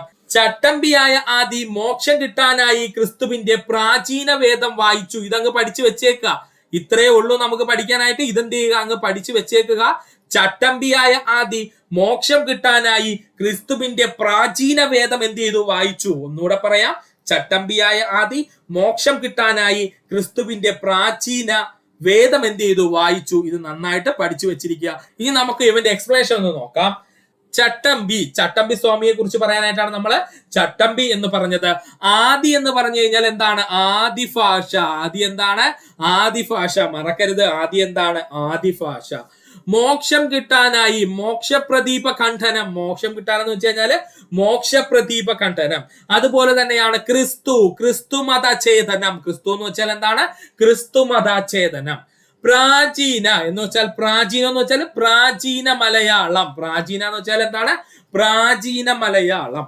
വേദം എന്ന് പറഞ്ഞു കഴിഞ്ഞാൽ വേദാധികാര നിരൂപണം. വേദം എന്ന് പറഞ്ഞു കഴിഞ്ഞാൽ എന്തായിരുന്നു? വേദാധികാര നിരൂപണം. സുഹൃത്തുക്കൾ നന്നായിട്ട് പഠിച്ചോളുക. ചട്ടമ്പി സ്വാമിയാർ എന്ന് പറഞ്ഞു കഴിഞ്ഞാൽ അക്കാലത്ത് സൂപ്പർ ട്രോളനായിരുന്നു. പുള്ളിക്കാരൻ എന്ത് ചെയ്യും? ബാക്കിയുള്ളവരുടെ പുസ്തകങ്ങൾ എടുത്ത് വെച്ച് വായിച്ചിട്ട് അദ്ദേഹത്തിന്റെ മനസ്സിൽ ശരിയല്ലെന്ന് തോന്നിയാൽ അദ്ദേഹം അപ്പോഴേ അതിനെ എന്ത് ചെയ്യും? അത് തെറ്റാണെന്ന് പറഞ്ഞുകൊണ്ട് എന്ത് ചെയ്യുക? അപ്പൊ പുസ്തകം എഴുതും. അതുകൊണ്ടാണ് ചട്ടമ്പി സ്വാമിയാരുടെ പുസ്തകങ്ങൾ ഏറ്റവും ഇമ്പോർട്ടന്റ് ആയിട്ട് തന്നെ പഠിക്കണമെന്ന് പറയുന്നതിന്റെ കാരണം. അപ്പോ നന്നായിട്ട് പഠിച്ചോളണേ. ചട്ടമ്പിയായ ആദി മോക്ഷം കിട്ടാനായി ക്രിസ്തുവിന്റെ പ്രാചീന വേദം എന്ത് ചെയ്തു? വായിച്ചു. അപ്പൊ ചട്ടമ്പി എന്ന് വെച്ചാൽ ചട്ടമ്പി സ്വാമികള്, ആദി എന്ന് വെച്ച് കഴിഞ്ഞാൽ ആദിഭാഷ, മോക്ഷം എന്ന് പറഞ്ഞാൽ മോക്ഷപ്രദീപ ഖണ്ഡനം, ക്രിസ്തു എന്ന് പറഞ്ഞാൽ എന്താണ്? ക്രിസ്തുമതഛേദനം, പ്രാചീന എന്ന് പറഞ്ഞു കഴിഞ്ഞാൽ പ്രാചീന മലയാളം, വേദം എന്ന് പറഞ്ഞാൽ വേദാധികാര നിരൂപണം. അപ്പൊ ഇത് ഇത്രയും നന്നായിട്ട് പഠിക്കുക. അദ്ദേഹത്തിന്റെ പ്രധാനപ്പെട്ട പുസ്തകങ്ങളും നന്നായിട്ട് തന്നെ സുഹൃത്തുക്കൾ എന്ത് ചെയ്യുക? പഠിച്ചു വെച്ചിരിക്കുക. അടുത്തതായി നമുക്ക് പഠിക്കേണ്ടതാണ് വയോജനങ്ങൾക്ക് വേണ്ടിയുള്ള പ്രത്യേക പദ്ധതികൾ. വയോജനങ്ങൾക്ക് വേണ്ടിയുള്ള പ്രത്യേക പദ്ധതികൾ കേരള സർക്കാർ എന്തൊക്കെയാണ് കൊണ്ടുവന്നിരിക്കുന്നതെന്ന് നോക്കാം. വയോജനങ്ങൾക്ക് വേണ്ടിയുള്ള പ്രത്യേക പദ്ധതിയിൽ ആദ്യമായി നമുക്ക് പഠിക്കേണ്ടതാണ് വയോമിത്രം പദ്ധതി. PSC ഒരുപാട് തവണ ചോദിച്ച ചോദ്യമാണ് വയോമിത്രം പദ്ധതി. 65 വയസ്സിന് മുകളിൽ പ്രായമുള്ളവരുടെ ആരോഗ്യം, സാമൂഹ്യ പരിരക്ഷ ഉറപ്പുവരുത്തുന്ന പദ്ധതിയാണ് വയോമിത്രം പദ്ധതി. 65 വയസ്സിന് മുകളിൽ പ്രായമുള്ളവരുടെ ആരോഗ്യ, സാമൂഹിക പരിരക്ഷ ഉറപ്പുവരുത്തുന്ന പദ്ധതിയാണ് വയോമിത്രം പദ്ധതി. വയോ മധുരം പദ്ധതി. BPL വിഭാഗത്തിൽ 60 വയസ്സിന് മുകളിൽ പ്രായമുള്ള വയോജനങ്ങൾക്കായി ഗ്ലൂക്കോമീറ്റർ സൗജന്യമായി നൽകുന്ന പദ്ധതി. എന്ത് സൗജന്യമായി നൽകുന്നു? ഗ്ലൂക്കോമീറ്റർ സൗജന്യമായി നൽകുന്ന പദ്ധതിയാണ് വയോ മധുരം പദ്ധതി. BPL വിഭാഗത്തിലെ 60 വയസ്സിന് മുകളിൽ പ്രായമുള്ള വയോജനങ്ങൾക്കായി ഗ്ലൂക്കോമീറ്റർ സൗജന്യമായി നൽകുന്ന പദ്ധതിയാണ് വയോ മധുരം പദ്ധതി. വയോ അമൃതം പദ്ധതി. വൃദ്ധസദനങ്ങളിലെ 60 വയസ്സിന് മുകളിലുള്ള വയോജനങ്ങൾക്ക് മെച്ചപ്പെട്ട ആരോഗ്യ ചികിത്സ നടപ്പിലാക്കുന്ന സാമൂഹ്യ നീതി വകുപ്പിന്റെ പദ്ധതിയാണ് വയോ അമൃതം പദ്ധതി. പഠിച്ചോളണേ. വൃദ്ധസദനങ്ങളിലെ 60 വയസ്സിന് മുകളിലുള്ള വയോജനങ്ങൾക്ക് മെച്ചപ്പെട്ട ആരോഗ്യ ചികിത്സ നടപ്പിലാക്കുന്ന സാമൂഹ്യ നീതി വകുപ്പിന്റെ പദ്ധതി അറിയപ്പെടുന്ന പേരാണ് വയോ അമൃതം പദ്ധതി. എന്താണ് വയോ അമൃതം പദ്ധതി? ഒന്നുകൂടി പറയാം സുഹൃത്തുക്കളെ. 65 വയസ്സിന് മുകളിൽ പ്രായമുള്ളവരുടെ ആരോഗ്യ സാമൂഹിക പരിരക്ഷ ഉറപ്പുവരുത്തുന്ന പദ്ധതി വയോമിത്രം പദ്ധതി, വയസ്സായവരുടെ മിത്രം പദ്ധതി. ഓക്കെയാണ്. BPL വിഭാഗത്തിൽ 60 വയസ്സിന് മുകളിൽ പ്രായമുള്ള വയോജനങ്ങൾക്കായി ഗ്ലൂക്കോമീറ്റർ നൽകുന്ന അല്ലെങ്കിൽ സൗജന്യമായി നൽകുന്ന പദ്ധതിയാണ് വയോ മധുരം പദ്ധതി. മധുരം എന്ന് പറഞ്ഞു കഴിഞ്ഞാൽ അപ്പോഴേ ഓർക്കുക, അത് പ്രമേഹവുമായി ബന്ധപ്പെട്ടിരിക്കുന്നു. വൃദ്ധസദനങ്ങളിൽ 60 വയസ്സിന് മുകളിലുള്ള വയോജനങ്ങൾക്ക് മെച്ചപ്പെട്ട ആരോഗ്യ ചികിത്സ നടപ്പിലാക്കുന്ന സാമൂഹ്യനീതി വകുപ്പിന്റെ പദ്ധതി അറിയപ്പെടുന്ന പേരാണ് വയോ അമൃതം പദ്ധതി. എന്താണ് വയോ അമൃതം പദ്ധതി? പഠിക്കുക. മന്ദഹാസം പദ്ധതി 60 വയസ്സിന് മുകളിൽ പ്രായമുള്ളവർക്ക് സൗജന്യ കൃത്രിമ പല്ല് വെച്ച് പിടിപ്പിക്കുന്ന കേരള സർക്കാർ പദ്ധതിയാണ് മന്ദഹാസം പദ്ധതി. 60 വയസ്സിന് മുകളിൽ പ്രായമുള്ളവർക്ക് സൗജന്യമായി കൃത്രിമ പല്ല് വെച്ചു പിടിപ്പിക്കുന്ന പദ്ധതിയാണ് മന്ദഹാസം പദ്ധതി. സായം പ്രഭ ഹോമുകൾ എന്തെന്ന് ചോദിച്ചാൽ 60 വയസ്സിന് മുകളിൽ പ്രായമുള്ള പഞ്ചായത്ത്, കോർപ്പറേഷൻ, മുനിസിപ്പാലിറ്റി പരിധിയിലെ വയോജനങ്ങൾക്ക് ഡേ കെയർ സംവിധാനം ഒരുക്കുന്ന പദ്ധതിയാണ് സായം പ്രഭ ഹോമുകൾ. പഠിക്കുക. 60 വയസ്സിന് മുകളിൽ പ്രായമുള്ള പഞ്ചായത്തിലോ കോർപ്പറേഷനിലോ മുനിസിപ്പാലിറ്റിയിലോ പരിധിയിൽ വരുന്ന വയോജനങ്ങൾക്ക് ഡേ കെയർ സംവിധാനം ഒരുക്കുന്ന പദ്ധതിയാണ് സായം പ്രഭ ഹോമുകൾ. എന്താണ് സായം പ്രഭ ഹോമുകൾ? ഒന്നുകൂടി പറയാം. 60 വയസ്സിന് മുകളിൽ പ്രായമുള്ളവർക്ക് സൗജന്യമായി കൃത്രിമ പല്ല് വെച്ചുപിടിപ്പിക്കുന്ന പദ്ധതി മന്ദഹാസം പദ്ധതി. 60 വയസ്സിന് മുകളിലുള്ളവർക്ക് നല്ലപോലെ ചിരിക്കണമെങ്കിൽ പല്ല് വെച്ച് പിടിപ്പിക്കണമെന്നങ്ങ് പഠിക്കുക.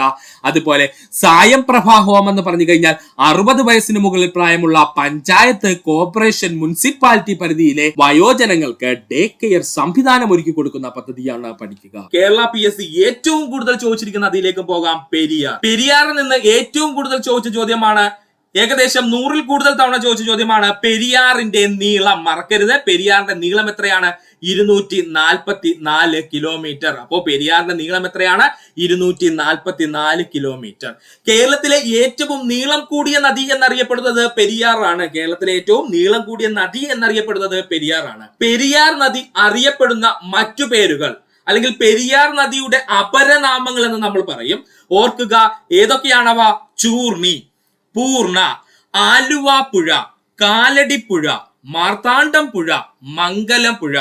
ഇത്രയും പേരിൽ അറിയപ്പെടുന്നത് ആരാണ്? പെരിയാറാണ്. ഒന്നുകൂടെ പറയാം. ചൂർണി, പൂർണ, ആലുവ പുഴ, കാലടിപ്പുഴ, മാർത്താണ്ഡം പുഴ, മംഗലം പുഴ. ഇതിൽ നമ്മൾ കൂടുതലായി ശ്രദ്ധ ചെലുത്തേണ്ട ഭാഗം എന്ന് ചോദിച്ചാൽ ദാ ഈ കിടക്കുന്ന ചൂർണിയും അതുപോലെ പൂർണ്ണയും. ഇത് PSCയുടെ ഇഷ്ടപ്പെട്ട ക്വസ്റ്റ്യൻസ് ആണ് രണ്ടെണ്ണവും. ചൂർണി എന്ന പേരിൽ അറിയപ്പെടുന്ന നദി ഏതാണ്? പെരിയാറ്. പൂർണ്ണ എന്ന പേരിൽ അറിയപ്പെടുന്ന നദി ഏതാണ്? പെരിയാറ്.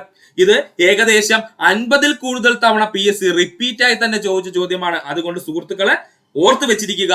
ചൂർണിയും അതുപോലെ തന്നെ പൂർണ്ണയും മറക്കരുത്. നമ്മുടെ ചാണക്യൻ എഴുതിയ അർത്ഥശാസ്ത്രത്തില് ചൂർണി എന്ന പേരിൽ അറിയപ്പെടുന്ന നദി അങ്ങനെ PSC ചോദിച്ചിട്ടുണ്ട്. ആരാണ്? പെരിയാറാണ്. ഒന്നുകൂടെ പറയാം. അർത്ഥശാസ്ത്രത്തിലെ ചൂർണി എന്ന പേരിൽ അറിയപ്പെടുന്ന നദി എന്ന് ചോദിച്ചു കഴിഞ്ഞാൽ അത് പെരിയാറാണ്. അർത്ഥശാസ്ത്രം എഴുതിയത് ആരാണ്? ചാണക്യൻ അല്ലെങ്കിൽ കൗടില്യൻ അല്ലെ. അതുപോലെ തന്നെയാണ് ശങ്കരാചാര്യർ പൂർണ്ണ എന്ന പേരിൽ വിശേഷിപ്പിച്ച നദി എന്ന് ചോദിച്ചാൽ പെരിയാറാണ്. ശങ്കരാചാര്യരെ പൂർണ്ണ എന്ന പേരിൽ വിശേഷിപ്പിച്ച നദി എന്ന് ചോദിച്ചാൽ അതാരാണ്? നമ്മുടെ പെരിയാറാണ്. ഈ 2 പോയിന്റ് PSC ഒരുപാട് തവണ റിപ്പീറ്റ് ചെയ്തിട്ടുണ്ട്. അതുകൊണ്ട് സുഹൃത്തുക്കൾ ഓർക്കുക. ആലുവ പുഴ, കാലടിപ്പുഴ, മാർത്താണ്ഡം പുഴ, മംഗലം പുഴ ഇവയൊന്നും മറക്കരുത്. ഇമ്പോർട്ടന്റ്. കേരളത്തിന്റെ ജീവരേഖ എന്നറിയപ്പെടുന്ന നദി, കേരളത്തിന്റെ ജീവരേഖ എന്നറിയപ്പെടുന്ന നദി പെരിയാറിന്റെ പതനസ്ഥാനം വേമ്പനാട് കായൽ. പെരിയാറിന്റെ പതനസ്ഥാനം ചോദിച്ചാൽ അത് വേമ്പനാട് കായൽ. കേരളത്തിൽ ഏറ്റവും കൂടുതൽ ജലം വഹിക്കുന്ന നദി, LD ലെവൽ ക്വസ്റ്റ്യൻ ആയിരുന്നു. ഏറ്റവും കൂടുതൽ ജലം വഹിക്കുന്ന നദി എന്ന് ചോദിച്ചാൽ അത് ആരാണ്? അത് പെരിയാറാണ്. കേരളത്തിൽ ഏറ്റവും കൂടുതൽ പോഷക നദികളുള്ള നദി എന്ന് ചോദിച്ചു കഴിഞ്ഞാൽ അത് പെരിയാറാണ്. കേരളത്തിൽ ഏറ്റവും കൂടുതൽ പോഷക നദികൾ എന്ന് വെച്ചാൽ വലിയൊരു നദിയിലേക്ക് വന്നു ചേർന്ന ചെറു നദികളെ അറിയപ്പെടുന്ന പേരാണ് പോഷക നദികൾ. അപ്പൊ പോഷക നദികൾ കൂടുതലുള്ള നദി എന്ന് ചോദിച്ചു കഴിഞ്ഞാൽ അത് പെരിയാറാണ്. കേരളത്തിൽ ഏറ്റവും കൂടുതൽ അണക്കെട്ടുകൾ സ്ഥിതി ചെയ്യുന്ന നദി, കൂടുതൽ സുഹൃത്തുക്കൾക്കും കൺഫ്യൂഷൻ ഉണ്ടാക്കുന്ന പോയിന്റ് ആണ്. ചില ടെക്സ്റ്റ് ബുക്കുകളിൽ പെരിയാറിന് പകരം ഭാരതപ്പുഴ എന്ന് കൊടുത്തിട്ടുണ്ട്. നമ്മുടെ PSCയുടെ ഉത്തരപ്രകാരം കേരളത്തിൽ ഏറ്റവും കൂടുതൽ അണക്കെട്ടുകൾ സ്ഥിതി ചെയ്യുന്ന നദി എന്ന് ചോദിച്ചാൽ അത് പെരിയാർ നദിയാണ്. പെരിയാറിൽ വെള്ളപ്പൊക്കമുണ്ടായ വർഷം AD 1341. ഡേറ്റ് മറക്കല്ലേ, AD 1341. പെരിയാറിലെ വെള്ളപ്പൊക്കം മൂലം നശിക്കാനിടയായ തുറമുഖം, ഇതും അതുപോലെ തന്നെയാണ്. LGS ലെവൽ ചോദിച്ച ചോദ്യമാണ്. പെരിയാറിൽ വെള്ളപ്പൊക്കം മൂലം നശിക്കാനിടയായ തുറമുഖമാണ് മുസിരിസ് തുറമുഖം. ഓർക്കുക, എന്താണ് മുസിരിസ് തുറമുഖം? അല്ലെങ്കിൽ അവന് മറ്റൊരു പേരുണ്ട്, കൊടുങ്ങല്ലൂർ തുറമുഖം. എങ്ങനെയാ പറയുന്നത്? മുസിരിസ് തുറമുഖം അല്ലെങ്കിൽ കൊടുങ്ങല്ലൂർ തുറമുഖം. ഈ PSC ചോദിച്ച മറ്റൊരു രീതിയാണ് മുസിരിസ് അല്ലെങ്കിൽ കൊടുങ്ങല്ലൂർ തുറമുഖം നാമാവശേഷമായ വെള്ളപ്പൊക്കമുണ്ടായ വർഷം ഏതാണ്? അത് ഏത് തന്നെയാണ്? 1341 തന്നെയാണ്. സുഹൃത്തുക്കൾ ഇനി കൺഫ്യൂഷൻ ഉണ്ടാകണ്ട. പെരിയാറിൽ വെള്ളപ്പൊക്കം മൂലം നശിക്കാനിടയായ തുറമുഖം എന്ന് ചോദിച്ചാൽ അത് മുസിരിസ് ആണ്. അത് നശിക്കാനിടയായ വെള്ളപ്പൊക്കം നടന്ന വർഷം ചോദിച്ചാൽ 1341. 99 വെള്ളപ്പൊക്കം എന്ന പേരിൽ അറിയപ്പെടുന്നതാണ് 1924 വെള്ളപ്പൊക്കം. ഏറ്റവും ഇമ്പോർട്ടന്റ് ആയി പഠിക്കേണ്ടത് 99 ആണ്ടിലെ വെള്ളപ്പൊക്കം എന്നറിയപ്പെടുന്നത് എന്ന് ചോദിച്ചാൽ 1924 വെള്ളപ്പൊക്കമാണ്. ഓർക്കുക, കേരള PSC ഏറ്റവും കൂടുതൽ ചോദിക്കുന്ന ചോദ്യം 100-ൽ കൂടുതൽ തവണ എല്ലാ ക്വസ്റ്റ്യൻ പേപ്പറിനും LDC എന്നോ LGS എന്നോ ഡിഗ്രി എന്നോ ഇല്ല, 100-ൽ കൂടുതൽ തവണ റിപ്പീറ്റ് ചെയ്ത ചോദ്യമേ ഉള്ളൂ. പെരിയാറിലെ പ്രധാനപ്പെട്ട പോഷക നദികൾ എന്താണ്? പെരിയാറിന്റെ പ്രധാനപ്പെട്ട പോഷക നദികളെ പറ്റിയാണ് PSC ചോദിച്ചത്. നമുക്കത് നോക്കാം. മുല്ലയാർ, മുതിരൻപുഴ, ഇടമലയാർ, കട്ടപ്പനയാർ, ചെറുതോണിയാർ. സുഹൃത്തുക്കൾക്ക് ഒന്നുകൂടെ പറഞ്ഞുതരാം. മുല്ലയാർ, മുതിരൻപുഴ, ഇടമലയാർ, കട്ടപ്പനയാർ, ചെറുതോണിയാർ. ഇനി ഇത് പഠിക്കാൻ ബുദ്ധിമുട്ടുള്ള സുഹൃത്തുക്കൾക്ക് വേണ്ടിയിട്ട് നമുക്കൊരു കോഡിലൂടെ ഇതങ്ങ് പഠിച്ചു കളയാം. മുല്ലയാറിൽ മുത്തമിട്ട ഇടമല കുടിയൻ ചെറുതോണിയിൽ കട്ടപ്പനയ്ക്ക് പോയി. 2-3 തവണ വായിച്ചു കഴിഞ്ഞാൽ നമ്മുടെ മനസ്സിൽ നിൽക്കും. മുല്ലയാറിൽ മുത്തമിട്ട ഇടമല കുടിയൻ ചെറുതോണിയിൽ കട്ടപ്പനയ്ക്ക് പോയി. ഇതിനകത്ത് പെരിയാറിന്റെ പ്രധാനപ്പെട്ട എല്ലാ പോഷക നദിയും ഉൾപ്പെടുന്നുണ്ട്. നോക്കാം. മുല്ലയാറ് എന്ന് വെച്ച് കഴിഞ്ഞാൽ എന്താണ്? നമ്മുടെ മുല്ലയാറ് തന്നെയാണ്. മുത്തമിട്ട എന്ന് പറഞ്ഞു കഴിഞ്ഞാൽ മുതിരൻ പുഴ. സുഹൃത്തുക്കൾ ഓർക്കുക, മുത്തമിട്ടത് എന്ന് പറഞ്ഞു കഴിഞ്ഞാൽ ഇവിടെ ഉദ്ദേശിക്കുന്നത് മുതിരൻ പുഴ. ഇടമല, ഇടമല കുടിയൻ എന്ന് ഉദ്ദേശിച്ച അല്ലെങ്കിൽ ഇടമല എന്ന് ഉദ്ദേശിക്കുന്നത് ഇടമലയാർ തന്നെയാണ്. അതുപോലെ ചെറുതോണി, ചെറുതോണി എന്ന് വെച്ച് കഴിഞ്ഞാൽ ചെറുതോണിയാർ, ചെറുതോണി എന്ന് വെച്ച് കഴിഞ്ഞാൽ ചെറുതോണിയാർ. അതുപോലെ കട്ടപ്പനയ്ക്ക് പോയി എന്ന് പറഞ്ഞാൽ എന്താണ്? കട്ടപ്പനയാറ്. കട്ടപ്പനയ്ക്ക് പോയി എന്ന് പറഞ്ഞു കഴിഞ്ഞാല് കട്ടപ്പനയാറ്. കേരള PSC ഏറ്റവും കൂടുതൽ തവണ ചോദിച്ചിട്ടുള്ള പെരിയാറിന്റെ എല്ലാ പോഷക നദികളും ഈ കോഡിനകത്തുള്ളൂ. ഇനി പ്രധാനമായിട്ടും ചോദിക്കുന്ന ചോദ്യമാണ് പെരിയാറിലെ പ്രധാന ജലവൈദ്യുത പദ്ധതികളെ പറ്റി. പെരിയാറിലെ പ്രധാന ജലവൈദ്യുത പദ്ധതികൾ ഏതൊക്കെയാണ്? പള്ളിവാസൽ ജലവൈദ്യുത പദ്ധതി, ചെങ്കുളം ജലവൈദ്യുത പദ്ധതി, പന്നിയാർ ജലവൈദ്യുത പദ്ധതി, നേര്യമംഗലം ജലവൈദ്യുത പദ്ധതി. ഒന്നുകൂടി പറയാം. പെരിയാറിലെ പ്രധാനപ്പെട്ട ജലവൈദ്യുത പദ്ധതികൾ ഏതൊക്കെയെന്ന് ചോദിച്ചാല് കേരള PSC റിപ്പീറ്റ് അടിച്ച് ചോദ്യങ്ങൾ മാത്രമേ ഇവിടെ പറയുന്നുള്ളൂ. പള്ളിവാസൽ ജലവൈദ്യുത പദ്ധതി, ചെങ്കുളം ജലവൈദ്യുത പദ്ധതി, പന്നിയാർ ജലവൈദ്യുത പദ്ധതി, നേര്യമംഗലം ജലവൈദ്യുത പദ്ധതി. ഇത്രയും ഓർത്ത് വെച്ചിരിക്കുക. ഇതിനോടൊപ്പം തന്നെ ഇടുക്കി ജലവൈദ്യുത പദ്ധതി നമ്മുടെ സുഹൃത്തുക്കൾക്ക് എല്ലാവർക്കും അറിയാവുന്ന PSC പഠിക്കുന്ന ഭൂരിഭാഗം ഉദ്യോഗാർത്ഥികൾക്കും അറിയാവുന്ന പോയിന്റ് ആണ്. ഇടുക്കി ജലവൈദ്യുത പദ്ധതി എവിടെയാണ് സ്ഥിതി ചെയ്യുന്നത്? പെരിയാറിൽ തന്നെയാണ്. അതുകൊണ്ടാണ് അത് ഒഴിവാക്കിയുള്ള ബാക്കി പ്രധാനപ്പെട്ട കേരള PSC ചോദിച്ച ക്വസ്റ്റ്യൻസ് മാത്രം ആഡ് ചെയ്തിരിക്കുന്നത്. ഇനി ഇത് പഠിക്കാൻ ബുദ്ധിമുട്ടുള്ള സുഹൃത്തുക്കൾക്ക് വേണ്ടി നമുക്ക് കോഡ് ഉപയോഗിക്കാം.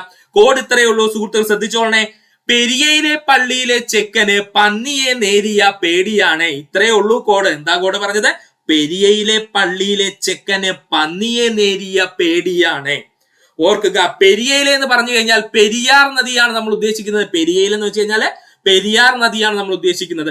പള്ളി എന്ന് പറഞ്ഞു കഴിഞ്ഞാൽ പള്ളിവാസൽ ജലവൈദ്യുത പദ്ധതി, മറക്കരുത്. പള്ളി എന്ന് പറഞ്ഞു കഴിഞ്ഞാൽ പള്ളിവാസൽ ജലവൈദ്യുത പദ്ധതി. ചെക്കന് ചെങ്കുളം ജലവൈദ്യുത പദ്ധതി, ചെക്കൻ എന്ന് പറഞ്ഞു കഴിഞ്ഞാൽ ചെങ്കുളം ജലവൈദ്യുത പദ്ധതി. പന്നിയെ എന്ന് പറഞ്ഞാൽ പന്നിയാർ ജലവൈദ്യുത പദ്ധതി, പന്നി എന്ന് വെച്ച് കഴിഞ്ഞാൽ പന്നിയാർ ജലവൈദ്യുത പദ്ധതി. നേരിയ എന്ന് പറഞ്ഞു കഴിഞ്ഞാൽ നേര്യമംഗലം ജലവൈദ്യുത പദ്ധതി, നേരിയ എന്ന് പറഞ്ഞാൽ നേര്യമംഗലം ജലവൈദ്യുത പദ്ധതി. ഇതിൽ ഏറ്റവും ഇമ്പോർട്ടൻസ് കൊടുത്ത് പഠിക്കേണ്ടത് പള്ളിവാസൽ ജലവൈദ്യുത പദ്ധതിയും അതുപോലെ തന്നെയാണ് ചെങ്കുളം ജലവൈദ്യുത പദ്ധതിയും. PSC ഏകദേശം 30-ൽ കൂടുതൽ തവണ ചോദിച്ചിട്ടുണ്ട്. അതുകൊണ്ട് സുഹൃത്തുക്കൾ അതൊന്ന് ഓർത്തു വെച്ചിരിക്കുക. അപ്പോ ഒന്നുകൂടെ കോഡ് പറയാണ്. പെരിയയിലെ പള്ളിയിലെ ചെക്കന് പന്നിയെ നേരിയ പേടിയാണ്. ഈ കോഡൊന്ന് നന്നായിട്ട് പഠിച്ചു. ഇടുക്കി ജലവൈദ്യുത പദ്ധതി സ്ഥിതി ചെയ്യുന്ന നദി എന്ന് ചോദിച്ചാൽ അത് പെരിയാറാണ്. ഇടുക്കി ജലവൈദ്യുത പദ്ധതി സ്ഥിതി ചെയ്യുന്ന നദി എന്ന് ചോദിച്ചാൽ അത് പെരിയാറാണ്. പെരിയാറിന്റെ തീരത്തെ പ്രധാനപ്പെട്ട ആരാധനാലയങ്ങള് മലയാറ്റൂർ പള്ളി, അദ്വൈതാശ്രമം, കാലടി, ആലുവ. ഓർക്കുക, പെരിയാറിലെ തീരത്തെ പ്രധാനപ്പെട്ട ആരാധനാലയങ്ങൾ ചോദിച്ചാല് മലയാറ്റൂർ പള്ളി, അദ്വൈതാശ്രമം, കാലടി, ആലുവ. ഓർത്തു വെച്ചിരിക്കുക. ഇതിൽ ഏറ്റവും കൂടുതൽ ചോദിച്ചത് മലയാറ്റൂർ പള്ളി. ഒരുപാട് തവണ PSC റിപ്പീറ്റ് അടിച്ച് ചോദിച്ചിട്ടുണ്ട്. പഠിച്ചു വെച്ചിരിക്കുക. ആദ്യത്തെ കോൺക്രീറ്റ് അണക്കെട്ട്, കേരളത്തിലെ ആദ്യത്തെ കോൺക്രീറ്റ് അണക്കെട്ട് എന്നറിയപ്പെടുന്നത് മാട്ടുപ്പെട്ടി. തെറ്റിപ്പോവരുത്. കേരളത്തിലെ ആദ്യത്തെ കോൺക്രീറ്റ് അണക്കെട്ട് എന്ന് പറയുന്നത് മാട്ടുപ്പെട്ടിയാണ്. അത് നിർമ്മിച്ചിരിക്കുന്ന നദി എന്ന് ചോദിച്ചാൽ പെരിയാർ നദിയാണ്. ഓർക്കുക, കേരളത്തിലെ ആദ്യത്തെ കോൺക്രീറ്റ് അണക്കെട്ട് ചോദിച്ചു കഴിഞ്ഞാല് മാട്ടുപ്പെട്ടിയാണ്. അടുത്തതായി നമ്മൾ പഠിക്കാൻ പോകുന്നതാണ് പൂർവ്വഘട്ട മലനിരകൾ. ഏതൊക്കെയാണ്? പൂർവ്വഘട്ട മലനിരകളെ പറ്റിയാണ് നമ്മൾ പഠിക്കാൻ പോകുന്ന. സുഹൃത്തുക്കൾ ശ്രദ്ധിച്ചിരിക്കുക. പശ്ചിമഘട്ട മലനിരകളുമായി ബന്ധപ്പെട്ട് PSCയുടെ പ്രീവിയസ് ചോദ്യങ്ങളെല്ലാം നമ്മൾ നോക്കിക്കഴിഞ്ഞു. ഇനി നമ്മൾ പൂർവ്വഘട്ട മലനിരകളിലേക്ക് പോവുകയാണ്. സമയം കളയണ്ട, നമുക്ക് ക്ലാസ്സിലേക്ക് പോകാം. ബംഗാൾ ഉൾക്കടലിന്റെ സമാന്തരമായി കാണപ്പെടുന്ന മലനിരകളാണ് പൂർവ്വഘട്ട മലനിരകൾ. ഇപ്പോഴും പല സുഹൃത്തുക്കൾക്കും കൺഫ്യൂഷൻ ഉള്ള പോയിന്റ് ആണ് പറഞ്ഞത്. ബംഗാൾ ഉൾക്കടലിന് സമാന്തരമായി കാണപ്പെടുന്ന മലനിരകൾ ചോദിച്ചാൽ അത് പൂർവ്വഘട്ട മലനിരകളും, എന്നാൽ അറബിക്കടലിന് സമാന്തരമായി കാണപ്പെടുന്ന മലനിരകൾ ചോദിച്ചു കഴിഞ്ഞാൽ അത് പശ്ചിമഘട്ട മലനിരകളുമാണ്. മറന്നു പോവല്ലേ. ബംഗാൾ ഉൾക്കടലിന് സമാന്തരമായി കാണപ്പെടുന്ന മലനിരകൾ എന്നറിയപ്പെടുന്നത് പൂർവ്വഘട്ട മലനിരകളാണ്. ഒഡീഷ സംസ്ഥാനത്തിലെ മഹാനദി താഴ്വരയിൽ നിന്നും ആരംഭിച്ച് തമിഴ്നാടിന്റെ ഭാഗമായുള്ള നീലഗിരി മലനിരകൾ വരെ വ്യാപിച്ചു കിടക്കുന്നതാണ് പൂർവ്വഘട്ട മലനിരകൾ. പഠിക്കുക, ഒഡീഷ സംസ്ഥാനത്തിലെ മഹാനദി താഴ്വരയിൽ നിന്നും ആരംഭിക്കുകയും തമിഴ്നാടിന്റെ ഭാഗമായുള്ള നീലഗിരി മലനിരകൾ വരെ വ്യാപിച്ചു കിടക്കുന്നതുമാണ് ആര്? പൂർവ്വഘട്ട മലനിരകൾ. പൂർവ്വഘട്ട മലനിരകളുടെ ശരാശരി നീളം ചോദിച്ചാൽ 1131 കിലോമീറ്റർ. മറക്കരുത്, പൂർവ്വഘട്ട മലനിരകളുടെ ശരാശരി നീളം 1131 കിലോമീറ്റർ ആണ്. പൂർവ്വഘട്ടത്തിന്റെ ശരാശരി ഉയരം ചോദിച്ചു കഴിഞ്ഞാൽ അത് 600 മീറ്ററുമാണ്. പഠിക്കുക, പൂർവ്വഘട്ട മലനിരയുടെ ശരാശരി ഉയരം ചോദിച്ചാൽ അത് 600 മീറ്ററുമാണ്. ഒന്നുകൂടി പറയാം സുഹൃത്തുക്കളെ, ബംഗാൾ ഉൾക്കടലിന് സമാന്തരമായി അല്ലെങ്കിൽ പാരലായി അല്ലെങ്കിൽ ബംഗാൾ ഉൾക്കടൽ എങ്ങനെ സഞ്ചരിക്കുന്നോ അതേ ദിശയിൽ സഞ്ചരിക്കുന്ന മലനിരകളാണ് ആര്? പൂർവ്വഘട്ട മലനിരകള്. ഒഡീഷ സംസ്ഥാനത്തിലെ മഹാനദി താഴ്വര മുതൽ ആരംഭിച്ച് തമിഴ്നാടിന്റെ ഭാഗമായുള്ള നീലഗിരി മലനിരകൾ വരെ വ്യാപിച്ചു കിടക്കുന്ന മലനിരകളാണ് പൂർവ്വഘട്ട മലനിരകള്. പൂർവ്വഘട്ട മലനിരകളുടെ ശരാശരി നീളം ചോദിച്ചാൽ 1131 കിലോമീറ്റർ ആണ്. പൂർവ്വഘട്ടത്തിന്റെ ശരാശരി ഉയരം ചോദിച്ചു കഴിഞ്ഞാൽ അത് 600 മീറ്റർ ആണ്. പഠിക്കുക, പൂർവ്വഘട്ട മലനിരകൾ കടന്നു പോകുന്ന ഇന്ത്യൻ സംസ്ഥാനങ്ങളാണ് ഒഡീഷ, ആന്ധ്രാപ്രദേശ്, തമിഴ്നാട്. പ്രീവിയസ് ക്വസ്റ്റ്യൻ ആണ്, പഠിച്ചോളണേ. പൂർവ്വഘട്ട മലനിരകൾ കടന്നു പോകുന്ന ഇന്ത്യൻ സംസ്ഥാനം ചോദിച്ചാൽ ഒഡീഷ, ആന്ധ്രാപ്രദേശ്, തമിഴ്നാട്. ഇനി ഇത് പഠിക്കാൻ ബുദ്ധിമുട്ടുള്ള സുഹൃത്തുക്കൾക്ക് വേണ്ടി ഒരു ഈസി ടിപ്പ് പറഞ്ഞു തരാം. നമ്മുടെ കോഡ് ഇത്രയേ ഉള്ളൂ. OTP വന്നോ എന്നങ്ങ് പഠിക്കുക. OTP വന്നോ എന്നങ്ങ് പഠിക്കുക. പൂർവ്വഘട്ട മലനിരകൾ കടന്നു പോകുന്ന ഇന്ത്യൻ സംസ്ഥാനങ്ങൾ ചോദിച്ചു കഴിഞ്ഞാൽ അപ്പോഴേ നമ്മുടെ മനസ്സിൽ ഈ കോഡ് വരണം. OTP വന്നോ എന്നങ്ങ് പഠിക്കുക. ഇതിൽ എന്ന് പറഞ്ഞു കഴിഞ്ഞാൽ ആന്ധ്രാപ്രദേശ്, O എന്ന് പറഞ്ഞു കഴിഞ്ഞാൽ ഒഡീഷ, T എന്ന് പറഞ്ഞു കഴിഞ്ഞാൽ തമിഴ്നാട്, P എന്ന് പറഞ്ഞു കഴിഞ്ഞാൽ പൂർവ്വഘട്ടത്തെ സൂചിപ്പിക്കുന്നു. പശ്ചിമഘട്ടം എന്ന് കൺഫ്യൂഷൻ ആവേണ്ട കാര്യമില്ല. കാരണം പശ്ചിമഘട്ടത്തിന്റെ കോഡുകളിലെല്ലാം നമ്മൾ പശ്ചിമ പശ്ചിമ പശ്ചിമ എന്ന് ആഡ് ചെയ്തിട്ടുണ്ട്. അതുകൊണ്ട് അവിടെ കൺഫ്യൂഷൻ വേണ്ട സുഹൃത്തുക്കൾക്ക്. ഇവിടെ നമ്മൾ ഇത്രേ പറഞ്ഞോളൂ. ഇവിടെ നമ്മുടെ കോഡ് ഇത്രയേ ഉള്ളൂ. OTP വന്നോ എന്നങ്ങ് പഠിച്ചു വെക്കുക. പൂർവ്വഘട്ട മലനിര കടന്നു പോകുന്ന സംസ്ഥാനങ്ങളെല്ലാം നമ്മുടെ കയ്യിൽ കിട്ടും. എന്ന് പറഞ്ഞു കഴിഞ്ഞാൽ ആന്ധ്രാപ്രദേശ്, O എന്ന് പറഞ്ഞു കഴിഞ്ഞാൽ ഒഡീഷ, T എന്ന് പറഞ്ഞു കഴിഞ്ഞാൽ തമിഴ്നാട്, P എന്ന് പറഞ്ഞു കഴിഞ്ഞാൽ പൂർവ്വഘട്ടത്തെ സൂചിപ്പിക്കുന്നു. പശ്ചിമഘട്ടവും പൂർവ്വഘട്ടവും തമ്മിൽ ബന്ധിക്കുന്നത് നീലഗിരി കുന്നുകളിൽ വെച്ച് പഠിക്കുക. പശ്ചിമഘട്ടവും പൂർവ്വഘട്ടവും തമ്മിൽ ബന്ധിപ്പിക്കുന്നത് എവിടെയാണ്? നീലഗിരി കുന്നുകളിൽ വെച്ചാണ്. പ്രീവിയസ് ക്വസ്റ്റ്യൻ ആണ്, പഠിച്ചോളണേ. പശ്ചിമഘട്ടവും പൂർവ്വഘട്ടവും തമ്മിൽ ബന്ധിപ്പിക്കുന്ന അല്ലെങ്കിൽ തമ്മിൽ അവർ കൂടിച്ചേരുന്നത് എവിടെ വെച്ചാണ്? നീലഗിരി കുന്നുകളിലാണ്. എവിടെയെന്ന് ചോദിച്ചാൽ നമ്മുടെ തമിഴ്നാടിന്റെ ഭാഗമായിട്ടുള്ള നീലഗിരി കുന്നുകളിൽ വെച്ചാണ് പശ്ചിമഘട്ടവും പൂർവ്വഘട്ടവും ഒന്നിക്കുന്നത്. പൂർവ്വഘട്ടത്തിലെ ഭാഗമായി സ്ഥിതി ചെയ്യുന്ന കുന്നുകളാണ് മഹേന്ദ്രഗിരി, ഷെവ്റോയ്, അതുപോലെ ജാവതി. ഇതിൽ മഹേന്ദ്രഗിരി ഒന്ന് ഇമ്പോർട്ടൻസ് കൊടുത്ത് പഠിച്ചോളണം. പൂർവ്വഘട്ടത്തിന്റെ ഭാഗമായി സ്ഥിതി ചെയ്യുന്ന പ്രധാന കുന്നുകൾ ചോദിച്ചു കഴിഞ്ഞാൽ മഹേന്ദ്രഗിരി, ഷെവ്റോയ്, ജാവതി. ഏതൊക്കെയാണ്? മഹേന്ദ്രഗിരി, ഷെവ്റോയ്, ജാവതി എന്നിവയൊക്കെയാണ് പഠിക്കുക. പൂർവ്വഘട്ടത്തിലേക്ക് ഒഴുകിയെത്തുന്ന നദികളാണ് മഹാനദി, ഗോദാവരി, കൃഷ്ണ, കാവേരി. പൂർവ്വഘട്ടത്തിലേക്ക് ഒഴുകിയെത്തുന്ന നദികൾ ചോദിച്ചു കഴിഞ്ഞാൽ അത് മഹാനദി, ഗോദാവരി, കൃഷ്ണ, കാവേരി എന്നിവയാണ്. ഒന്നുകൂടി പറയാം സുഹൃത്തുക്കളെ. പൂർവ്വഘട്ടത്തിലേക്ക് ഒഴുകിയെത്തുന്ന നദികൾ ഏതൊക്കെയാണ്? മഹാനദി, ഗോദാവരി, കൃഷ്ണ, കാവേരി എന്നിവയാണ്. പൂർവ്വഘട്ടത്തിലെ ഏറ്റവും ഉയരം കൂടിയ കൊടുമുടി മഹേന്ദ്രഗിരി. അതായത് പഠിച്ചോളാൻ പറഞ്ഞത്. അതിന് എത്ര മീറ്റർ ഉയരമുണ്ടെന്ന് ചോദിച്ചാൽ 1501 മീറ്റർ ആണ്. 1501 മീറ്റർ ഉയരമുണ്ട്. ചില പുസ്തകങ്ങൾ 1500 മീറ്റർ എന്നും കണ്ടിട്ടുണ്ട്. രണ്ടും ശരി തന്നെയാണ്. പൂർവ്വഘട്ടത്തിലെ ഏറ്റവും ഉയരം കൂടിയ കൊടുമുടി എന്ന് ചോദിച്ചാൽ അത് മഹേന്ദ്രഗിരിയാണ്. 1501 മീറ്റർ ആണ്. ഒന്നുകൂടി പറയാം സുഹൃത്തുക്കളെ. പശ്ചിമഘട്ടവും പൂർവ്വഘട്ടവും തമ്മിൽ ബന്ധിപ്പിക്കുന്നത് നീലഗിരി കുന്നുകളിൽ വെച്ചാണ്. ഏറ്റവും ഇമ്പോർട്ടന്റ് പോയിന്റ് ആണ് പറഞ്ഞത്. ഇത് തമിഴ്നാട് സംസ്ഥാനത്തിലാണ്. പൂർവ്വഘട്ടത്തിന്റെ ഭാഗമായി സ്ഥിതി ചെയ്യുന്ന കുന്നുകളാണ് മഹേന്ദ്രഗിരി, ഷെവ്റോയ്, അതുപോലെ ജാവതി. ഏതൊക്കെയാണ്? മഹേന്ദ്രഗിരി, ഷെവ്റോയ്, ജാവതി എന്നിവയാണ്.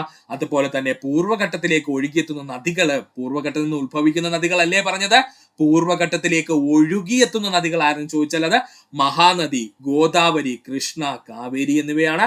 ഇത്രയും നദികളെല്ലാം ഈ പൂർവ്വഘട്ടത്തിന് മുകളിലൂടെ ഒഴുകുന്നത് കൊണ്ട് തന്നെ പൂർവ്വഘട്ട പൂർവ്വഘട്ടത്തിന് തുടർച്ചയില്ല എന്നുകൂടി പഠിച്ചോളുക. പൂർവ്വഘട്ടത്തിന് തുടർച്ചയില്ലാത്ത മലനിരകളാണ് എന്നങ്ങ് പഠിക്കുക. കാരണം ഈ പൂർവ്വഘട്ട മലനിരയുടെ ഇടയിൽ കൂടെ എല്ലാം ഈ വലിയ വലിയ നദികൾ ഒഴുകുന്നത് കൊണ്ട് അവിടെ കൂടുതലായിട്ട് അപരദന പ്രക്രിയ ഉണ്ടാകുന്നുണ്ട്. അതുകൊണ്ടാണ് ഈ പൂർവ്വഘട്ട മലനിരകൾ പശ്ചിമഘട്ട മലനിരകളെക്കാളും ഉയരം കുറയുവാനും അതുപോലെ തന്നെ എന്താണ് ഇടയ്ക്കിടയ്ക്ക് ഡിസ്കണ്ടിന്യൂഡ് ആയിട്ടുള്ള ഷേപ്പിൽ കാണപ്പെടാനും കാരണം. പൂർവ്വഘട്ടത്തിലെ ഏറ്റവും ഉയരം കൂടിയ കൊടുമുടി എന്ന് ചോദിച്ചാൽ അത് മഹേന്ദ്രഗിരിയാണ്. അതിന് 1501 മീറ്റർ ഉയരമുണ്ട്. ഇത്രയും സുഹൃത്തുക്കളെ വ്യക്തമായിട്ട് പഠിക്കുക. ഇന്ത്യൻ നാഷണൽ കോൺഗ്രസ് ആദ്യമായി പിളർന്ന വർഷം 1907 പഠിക്കുക. ഇന്ത്യൻ നാഷണൽ കോൺഗ്രസ് ആദ്യമായിട്ട് പിളർന്ന വർഷം ചോദിച്ചാൽ അത് 1907. ഇന്ത്യയുടെ വെളിയിൽ ആദ്യമായി ഇന്ത്യയുടെ കൊടി മാഡം ഭിക്കാജി ഗാമ ഉയർത്തിയ വർഷം 1907. എവിടെയാണ് മാഡം ഭിക്കാജി ഗാമ ഇന്ത്യയുടെ കൊടി ഉയർത്തിയതെന്ന് ചോദിച്ചാൽ അത് ജർമ്മനിയിലാണ്. പഠിച്ചോളണേ, ഇന്ത്യക്ക് വെളിയിൽ ആദ്യമായിട്ട് ഇന്ത്യയുടെ കൊടി മാഡം ഭിക്കാജി ഗാമ ഉയർത്തിയ വർഷം 1907. ജർമ്മനിയിലാണ് ഇത് ഉയർത്തിയത്. പഠിക്കുക. ഇവിടെ നിന്ന് ഒത്തിരി ചോദ്യങ്ങൾ PSC ചോദിച്ചിട്ടുണ്ട്. ഇന്ത്യക്ക് വെളിയിൽ ആദ്യമായി ഇന്ത്യയുടെ കൊടി ഉയർത്തിയതാരെന്ന് ചോദിച്ചാൽ അത് മാഡം ഭിക്കാജി ഗാമയാണ്. ഏതു വർഷം എന്ന് ചോദിച്ചു കഴിഞ്ഞാൽ 1907. അതുപോലെ എവിടെയാണ് മാഡം ഭിക്കാജി ഗാമ ഇന്ത്യയുടെ കൊടി ഉയർത്തിയതെന്ന് ചോദിച്ചാൽ അത് ജർമ്മനിയിലാണ്. പഠിക്കുക. ബ്രഹ്മാനന്ദ ശിവയോഗി സിദ്ധാശ്രമം പണി കഴിപ്പിച്ച വർഷം 1907. ബ്രഹ്മാനന്ദ ശിവയോഗി സിദ്ധാശ്രമം പണി കഴിപ്പിച്ച വർഷം 1907. അയ്യങ്കാളി സാധുജന പരിപാലന സംഘം രൂപീകരിച്ച വർഷം 1907. അയ്യങ്കാളി സാധുജന പരിപാലന സംഘം രൂപീകരിച്ച വർഷം 1907. സി കൃഷ്ണപിള്ള കേരളീയ നായർ സമാജം രൂപീകരിച്ച വർഷം 1907. പഠിച്ചോളനെ, സി കൃഷ്ണപിള്ള കേരളീയ നായർ സമാജം രൂപീകരിച്ച വർഷം 1907. Jamshedpur Tata iron and steel സ്ഥാപിതമായ വർഷം 1907. Jamshedpur Tata iron and steel സ്ഥാപിതമായ വർഷം 1907. സ്വദേശാഭിമാനി പത്രത്തിന്റെ പ്രവർത്തനം തിരുവനന്തപുരത്തേക്ക് മാറ്റിയ വർഷം 1907. സ്വദേശാഭിമാനി പത്രത്തിന്റെ പ്രവർത്തനം തിരുവനന്തപുരത്തേക്ക് മാറ്റിയ വർഷം ചോദിച്ചാലും 1907. ഒന്നുകൂടി പറയാൻ സുഹൃത്തുക്കളെ, ഇന്ത്യൻ നാഷണൽ കോൺഗ്രസ് ആദ്യമായി പിളർന്ന വർഷം 1907. ഇന്ത്യക്ക് വെളിയിൽ ആദ്യമായി ഇന്ത്യയുടെ കൊടി മാഡം ഭിക്കാജി ഗാമ ഉയർത്തിയ വർഷം 1907. എവിടെയാണ് അവർ ഉയർത്തിയെന്ന് ചോദിച്ചാൽ അത് ജർമ്മനിയിലാണ്. ബ്രഹ്മാനന്ദ ശിവയോഗി സിദ്ധാശ്രമം പണി കഴിപ്പിച്ച വർഷം 1907. അയ്യങ്കാളി സാധുജന പരിപാലന സംഘം രൂപീകരിച്ച വർഷം 1907. സി കൃഷ്ണപിള്ള കേരളീയ നായർ സമാജം രൂപീകരിച്ച വർഷം 1907. Jamshedpur Tata iron and steel സ്ഥാപിതമായ വർഷം 1907. സ്വദേശാഭിമാനി പത്രത്തിന്റെ പ്രവർത്തനം തിരുവനന്തപുരത്തേക്ക് മാറ്റിയ വർഷം ചോദിച്ചാലും 1907. പഠിക്കുക. ആക്സോണുകളെ പൊതിഞ്ഞു കാണപ്പെടുന്ന കൊഴുപ്പടങ്ങിയ പാളി അറിയപ്പെടുന്ന പേരാണ്. ഒത്തിരി സുഹൃത്തുക്കൾ ഇപ്പോഴും സബ്സ്ക്രൈബ് ചെയ്യാതെ കാണുന്നുണ്ട്. ദയവ് ചെയ്ത് സബ്സ്ക്രൈബ് ചെയ്ത് ഈ ചാനൽ ഒന്ന് സപ്പോർട്ട് ചെയ്യുക, സഹായിക്കുക. ആക്സോണുകളെ പൊതിഞ്ഞു കാണപ്പെടുന്ന കൊഴുപ്പടങ്ങിയ പാളിയാണ് മൈലിൻ ഷീറ്റ് എന്ന പേരിൽ അറിയപ്പെടുന്നത്. മൈലിൻ ഷീറ്റിന്റെ നിറം ചോദിച്ചാൽ വെളുത്ത നിറമാണ്. പഠിക്കുക. PSC ഒരുപാട് തവണ പ്രീവിയസ് ആയി ചോദിച്ച ചോദ്യം. മൈലിൻ ഷീറ്റിന്റെ നിറം എന്തെന്ന് ചോദിച്ചാൽ അത് തിളക്കമുള്ള വെളുത്ത നിറമാണ് കേട്ടോ. തിളക്കമുള്ള വെളുത്ത നിറമാണ് മൈലിൻ ഷീറ്റിനുള്ളത്. മൈലിൻ ഷീറ്റുള്ള നാഡീകോശങ്ങൾ കൂടുതലായി കാണപ്പെടുന്ന ഭാഗമാണെങ്കിൽ അതിനെ വൈറ്റ് മാറ്റർ എന്ന പേരിൽ അറിയപ്പെടുന്നു.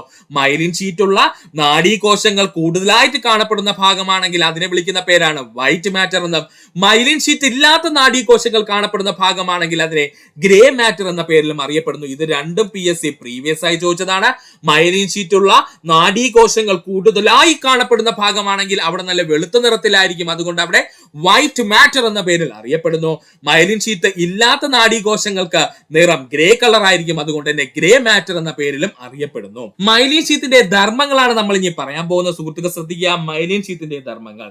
ആക്സോണിന് പോഷകഘടകങ്ങൾ ഓക്സിജൻ എന്നിവ നൽകുന്നത് മൈലിൻ ഷീറ്റാണ്. മറക്കരുത്. ആക്സോണിന് ആവശ്യമായിട്ടുള്ള പോഷകഘടകങ്ങൾ ഓക്സിജൻ എന്നിവ നൽകുന്നതാണെന്ന് ചോദിച്ചാൽ അത് മൈലിൻ ഷീറ്റാണ്. ആവേഗങ്ങളുടെ വേഗത വർദ്ധിപ്പിക്കുന്നത് മൈലിൻ ഷീറ്റാണ്.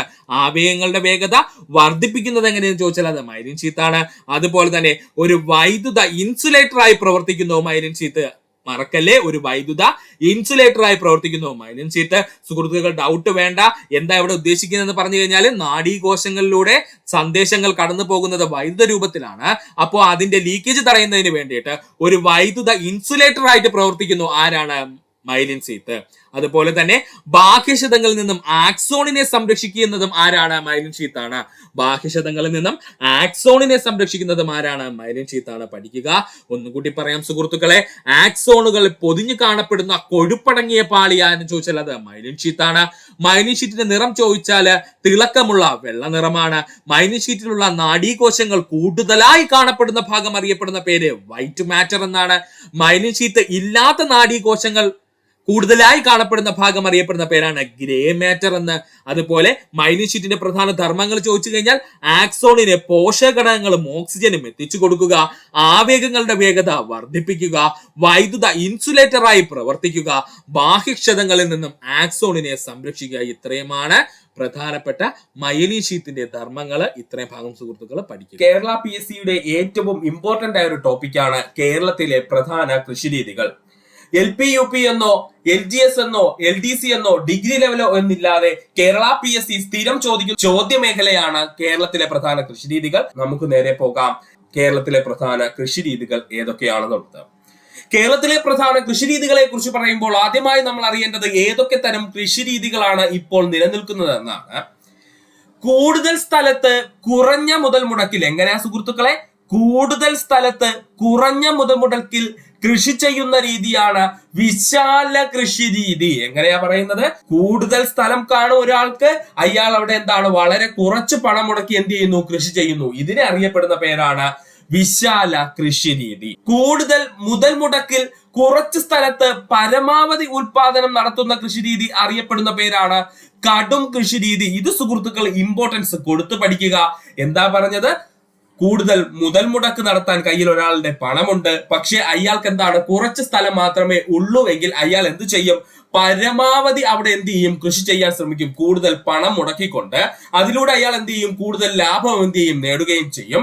ഇതിനെ അറിയപ്പെടുന്ന പേരാണ് കടും കൃഷി രീതി. മണ്ണൊലിപ്പ് തടയുന്നതിനെ കൃഷിഭൂമികൾ തട്ടുതട്ടായി തരംതിരിക്കുന്നത് കൃഷിരീതി അറിയപ്പെടുന്ന പേരാണ് ടെറസ് കൾട്ടിവേഷൻ. മറക്കരുത്, മണ്ണൊലിപ്പ് തടയുന്നതിന് വേണ്ടി കൃഷിഭൂമികൾ തട്ടുതട്ടായി തരംതിരിച്ച് കൃഷി ചെയ്യുന്ന രീതിയാണ് ടെറസ് കൾട്ടിവേഷൻ, അല്ലെങ്കിൽ പറയും തട്ടുതട്ടായി തിരിച്ചുള്ള കൃഷിരീതി എന്നറിയപ്പെടുന്നു. കൃഷിയോടൊപ്പം കന്നുകാലികളെ കൂടി വളർത്തുന്ന കൃഷിരീതിയാണ് മിക്സഡ് ഫാമിംഗ് അഥവാ സങ്കര കൃഷിരീതി. മറക്കല്ലേ, കൃഷിയോടൊപ്പം കന്നുകാലികളെയോ അല്ലെങ്കിൽ മറ്റെന്തിനെയും കൂടി വളർത്തുകയാണെന്നുണ്ടെങ്കിൽ അത്തരം കൃഷിരീതികൾ അറിയപ്പെടുന്ന പേരാണ് മിക്സഡ് ഫാമിംഗ് അഥവാ സങ്കര കൃഷിരീതി. ഉപഭോക്തൃ സംരക്ഷണ നിയമം 2019 പ്രകാരം ലഭിക്കുന്ന പിഴകളാണ് നമ്മൾ ഇനി പറയാൻ പോകുന്നത്. ഉപഭോക്തൃ സംരക്ഷണ നിയമം 1986 ഓൾറെഡി ഉണ്ട്. അതിനെക്കുറിച്ച് നമ്മൾ ഇവിടെ ഒന്നും പറയുന്നില്ല. ഇവിടെ നമ്മൾ പറയുന്നത് ഉപഭോക്തൃ സംരക്ഷണ നിയമം 2019 പ്രകാരമുള്ള പിഴകളാണ്. മായം കലർന്ന വ്യാജ വസ്തുക്കളുടെ നിർമ്മാണം,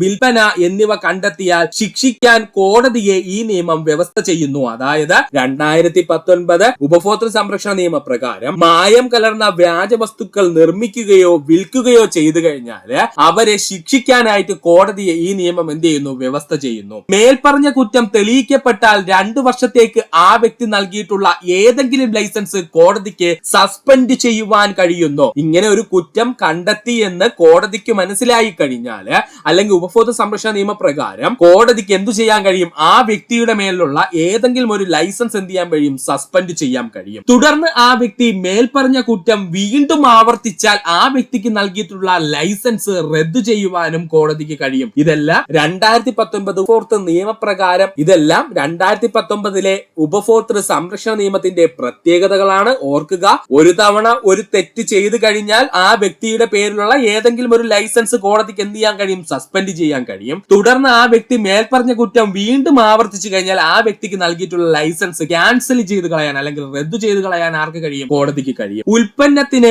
ബാധ്യത എന്ന ആശയവും അവതരിപ്പിക്കപ്പെട്ടത് ഈ നിയമത്തിലാണ്. ഉൽപ്പന്നത്തിന് എപ്പോഴും എന്തുണ്ട്? ബാധ്യതയുണ്ട് എന്നെന്താണ് ആശയം അവതരിപ്പിക്കപ്പെട്ടത്? ഉപഭോക്തൃ സംരക്ഷണ നിയമം 2019 നല്ല ഇമ്പോർട്ടന്റ് ആയിട്ടുള്ള ഒരു പോയിന്റ് ആണ് കേട്ടോ, അത് പഠിച്ചു വെക്കുക. ഉൽപ്പന്നത്തിന് ബാധ്യത എന്ന ആശയം അവതരിപ്പിക്കപ്പെട്ടത് ഉപഭോക്തൃ സംരക്ഷണ നിയമം 2019 അതിലാണ്. നഷ്ടപരിഹാരത്തിനായുള്ള ഏതൊരു ക്ലെയിമിനും ഉൽപ്പന്നത്തിന്റെ നിർമ്മാതാവിനെയും ഉൽപ്പന്ന സേവനദാതാവിനെയും ഉൽപ്പന്ന വിൽപ്പനക്കാരൻ എന്നിവരെ ഉൽപ്പന്ന ബാധ്യതാ പരിധിക്കുള്ളിൽ കൊണ്ടുവന്നു. അതാണ് ഏറ്റവും ഇമ്പോർട്ടന്റ് പോയിന്റ് രണ്ടാമതായി പഠിക്കേണ്ടത്. നഷ്ടപരിഹാരത്തിന് ഒരു വ്യക്തി ക്ലെയിം ചെയ്ത് കഴിഞ്ഞാൽ ആ ഉൽപ്പന്നം നിർമ്മിച്ച വ്യക്തിയും ആ ഉൽപ്പന്നത്തിന്റെ സേവനദാതാവിനെയും ആ ഉൽപ്പന്നം വിൽപ്പനക്കാരനെയും ഉൽപ്പന്ന ബാധ്യതാ പരിധിക്കുള്ളിൽ ഒരുപോലെ കൊണ്ടുവരുന്നു. ഇതൊന്ന് ഓർത്ത് വെച്ചിരിക്കുക. ഈ ഒരു പോയിന്റ് ഇത്രയുമാണ് ഉപഭോക്തൃ സംരക്ഷണ നിയമം 2019 പ്രകാരം ലഭിക്കുന്ന പിഴകളുടെ ഭാഗമായിട്ട് നമ്മൾ പഠിക്കും. ഉപഭോക്തൃ സംരക്ഷണ നിയമം 2019 ഉപഭോക്താവിന് ലഭിക്കുന്ന പ്രയോജനങ്ങളാണ് നമ്മൾ ഇനി പഠിക്കാൻ പോകുന്നത്. ഈ ഭാഗത്ത് നിന്ന് PSC ചോദിച്ചിട്ടുണ്ട്.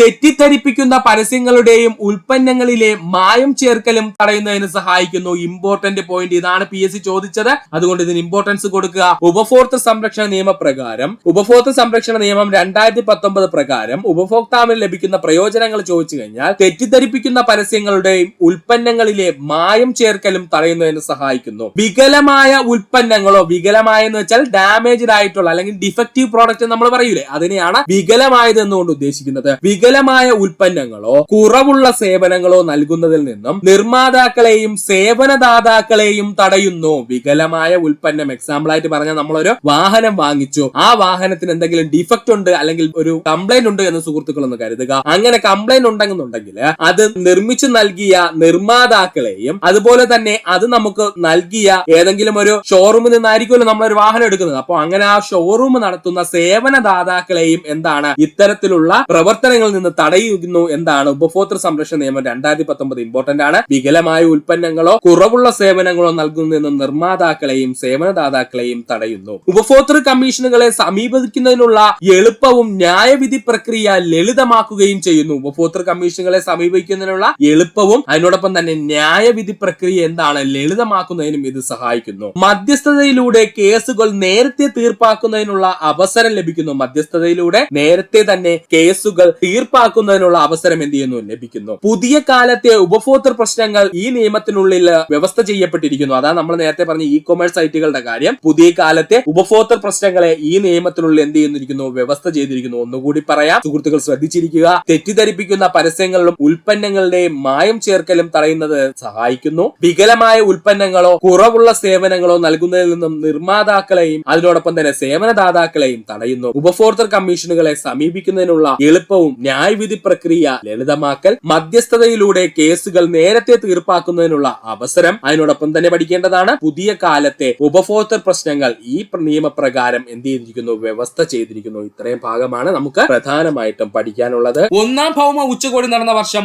1992. ഒന്നാം ഭൗമ ഉച്ചകോടി നടന്ന വർഷം 1992. ദേശീയ പട്ടികജാതി പട്ടികവർഗ കമ്മീഷൻ രൂപവൽക്കരിച്ചത് 1992 JC ഡാനിയൽ അവാർഡ് ആദ്യമായി നൽകിയ വർഷം 1992 ദേശീയ വനിതാ കമ്മീഷൻ നിലവിൽ വന്ന വർഷം 1992. ഒന്നുകൂടി പറയുവാണേ, ഒന്നാം ഭൗമ ഉച്ചകോടി നടന്ന വർഷം 1992. പഠിച്ചു വെക്കുക സുഹൃത്തുക്കളെ. ഒന്നാം ഭൗമ ഉച്ചകോടി നടന്ന വർഷം 1992. ദേശീയ പട്ടികജാതി പട്ടികവർഗ കമ്മീഷൻ രൂപവൽക്കരിക്കപ്പെട്ട വർഷം 1992. JC ഡാനിയൽ അവാർഡ് ആദ്യമായി നൽകിയ വർഷം 1992. JC ഡാനിയൽ അവാർഡ് ആദ്യമായി നൽകിയ വർഷം 1992.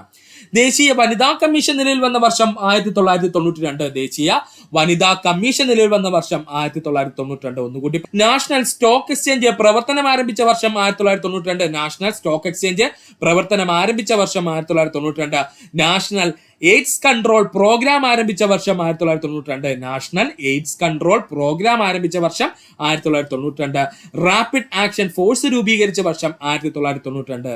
റാപ്പിഡ് ആക്ഷൻ ഫോഴ്സ് രൂപീകരിച്ച വർഷം 1992. ഇത് പഠിക്കാനായിട്ട് ഒരു ഈസി കോഡ് സുഹൃത്തുക്കൾക്ക് പറഞ്ഞു തരട്ടെ. ഈസി ആയിട്ട് പഠിക്കുക. BS ജവാൻ. ജവാൻ എന്ന് പറയുന്നത് ഞാൻ എഴുതിയിരിക്കുന്നതാണ്ടോ സുഹൃത്തുക്കളെ? ജവാൻ എന്ന് എഴുതിയിരിക്കുന്നത് ശ്രദ്ധിക്കുക. BS ജവാൻ റാപ്പ് പാടി എന്നങ്ങ് പഠിച്ചു വെക്കുക. BS ജവാൻ എന്ത് ചെയ്തു? റാപ്പ് പാടി എന്നങ്ങ് പഠിക്കുക. B എന്ന് പറഞ്ഞു കഴിഞ്ഞാൽ ഒന്നാം ഭൗമ ഉച്ചകോടി നടന്ന വർഷം. B എന്ന് പറഞ്ഞു കഴിഞ്ഞാൽ ഒന്നാം ഭൗമ ഉച്ചകോടി നടന്ന വർഷം. S എന്ന് പറഞ്ഞു കഴിഞ്ഞാൽ ദേശീയ പട്ടികജാതി പട്ടികവർഗ കമ്മീഷൻ രൂപവൽക്കരിക്കപ്പെട്ട വർഷം. J എന്ന് പറഞ്ഞു കഴിഞ്ഞാൽ JC ഡാനിയൽ അവാർഡ് ആദ്യമായി നൽകിയ വർഷം. W എന്ന് പറഞ്ഞു കഴിഞ്ഞാൽ ദേശീയ വനിതാ കമ്മീഷൻ നിലവിൽ വന്ന വർഷം. അതുപോലെ തന്നെ N എന്ന് പറഞ്ഞു കഴിഞ്ഞാൽ നാഷണൽ സ്റ്റോക്ക് എക്സ്ചേഞ്ച് പ്രവർത്തനം ആരംഭിച്ച വർഷം. അതിനോടൊപ്പം തന്നെ പഠിക്കേണ്ടതാണ് നാഷണൽ എയ്ഡ്സ് കൺട്രോൾ പ്രോഗ്രാം ആരംഭിച്ച വർഷവും എന്നാണ് 1992 അതുപോലെ റാപ്പ് എന്ന് പറഞ്ഞു കഴിഞ്ഞാൽ റാപ്പിഡ് ആക്ഷൻ ഫോഴ്സ് രൂപം കൊണ്ട വർഷം. ഒന്നുകൂടി പറയുവാണ്, BS ജവാന്റെ സ്പെല്ലിംഗ് നോക്കുക, JWN ആണെന്ന് പറഞ്ഞത് ഷോർട്ട് കട്ടിലാണ് എഴുതിയിരിക്കുന്നത് ജവാൻ. റാപ്പ് പാടി എന്നങ്ങ് പഠിക്കുക. P എന്ന് പറഞ്ഞു കഴിഞ്ഞാൽ ഒന്നാം ഭൗമ ഉച്ചകോടി നടന്ന വർഷം 1992. S എന്ന് പറഞ്ഞാൽ ദേശീയ പട്ടികജാതി പട്ടികവർഗ കമ്മീഷൻ, SC/ST കമ്മീഷൻ ആണ് കേട്ടോ, അതാണ് ഉദ്ദേശിക്കുന്നത്. S എന്ന് പറഞ്ഞിട്ട് രൂപവൽക്കരിച്ച വർഷം 1992. JC ഡാനിയൽ അവാർഡ് നൽകപ്പെട്ട വർഷം 1992 അതാണ് J സൂചിപ്പിക്കുന്നത്. W എന്ന് പറഞ്ഞു കഴിഞ്ഞാൽ ദേശീയ വനിതാ കമ്മീഷൻ അല്ലെങ്കിൽ നാഷണൽ വുമൻസ് റൈറ്റ്സ് കമ്മീഷൻ രൂപീകരിച്ച വർഷം ചോദിച്ചാൽ 1992. N എന്ന് പറഞ്ഞു കഴിഞ്ഞാൽ നാഷണൽ സ്റ്റോക്ക് എക്സ്ചേഞ്ച് പ്രവർത്തനം ആരംഭിച്ച വർഷം 1992. അതുപോലെ തന്നെ നാഷണൽ എയ്ഡ്സ് കൺട്രോൾ പ്രോഗ്രാം ആരംഭിച്ച വർഷവും 1992 ആണ്. അതുപോലെ റാപ്പ് എന്ന് പറഞ്ഞു കഴിഞ്ഞാൽ റാപ്പിഡ് ആക്ഷൻ ഫോഴ്സ് രൂപീകരിച്ച വർഷം 1992 ആണ്. ഈ ചാനലിന്റെ വളർച്ച എന്ന് പറയുന്നത് സുഹൃത്തുക്കളെ നിങ്ങളുടെ സബ്സ്ക്രിപ്ഷനും അതിനോടൊപ്പം തന്നെ നിങ്ങളുടെ സപ്പോർട്ടുമാണ്. ഒത്തിരി സുഹൃത്തുക്കൾ ഇപ്പോഴും സബ്സ്ക്രൈബ് ചെയ്യാതെ കാണുന്നുണ്ട്. ദയവ് ചെയ്ത് സബ്സ്ക്രൈബ് ചെയ്ത് ഈ ചാനൽ ഒന്ന് സപ്പോർട്ട് ചെയ്യുക, സഹായിക്കുക.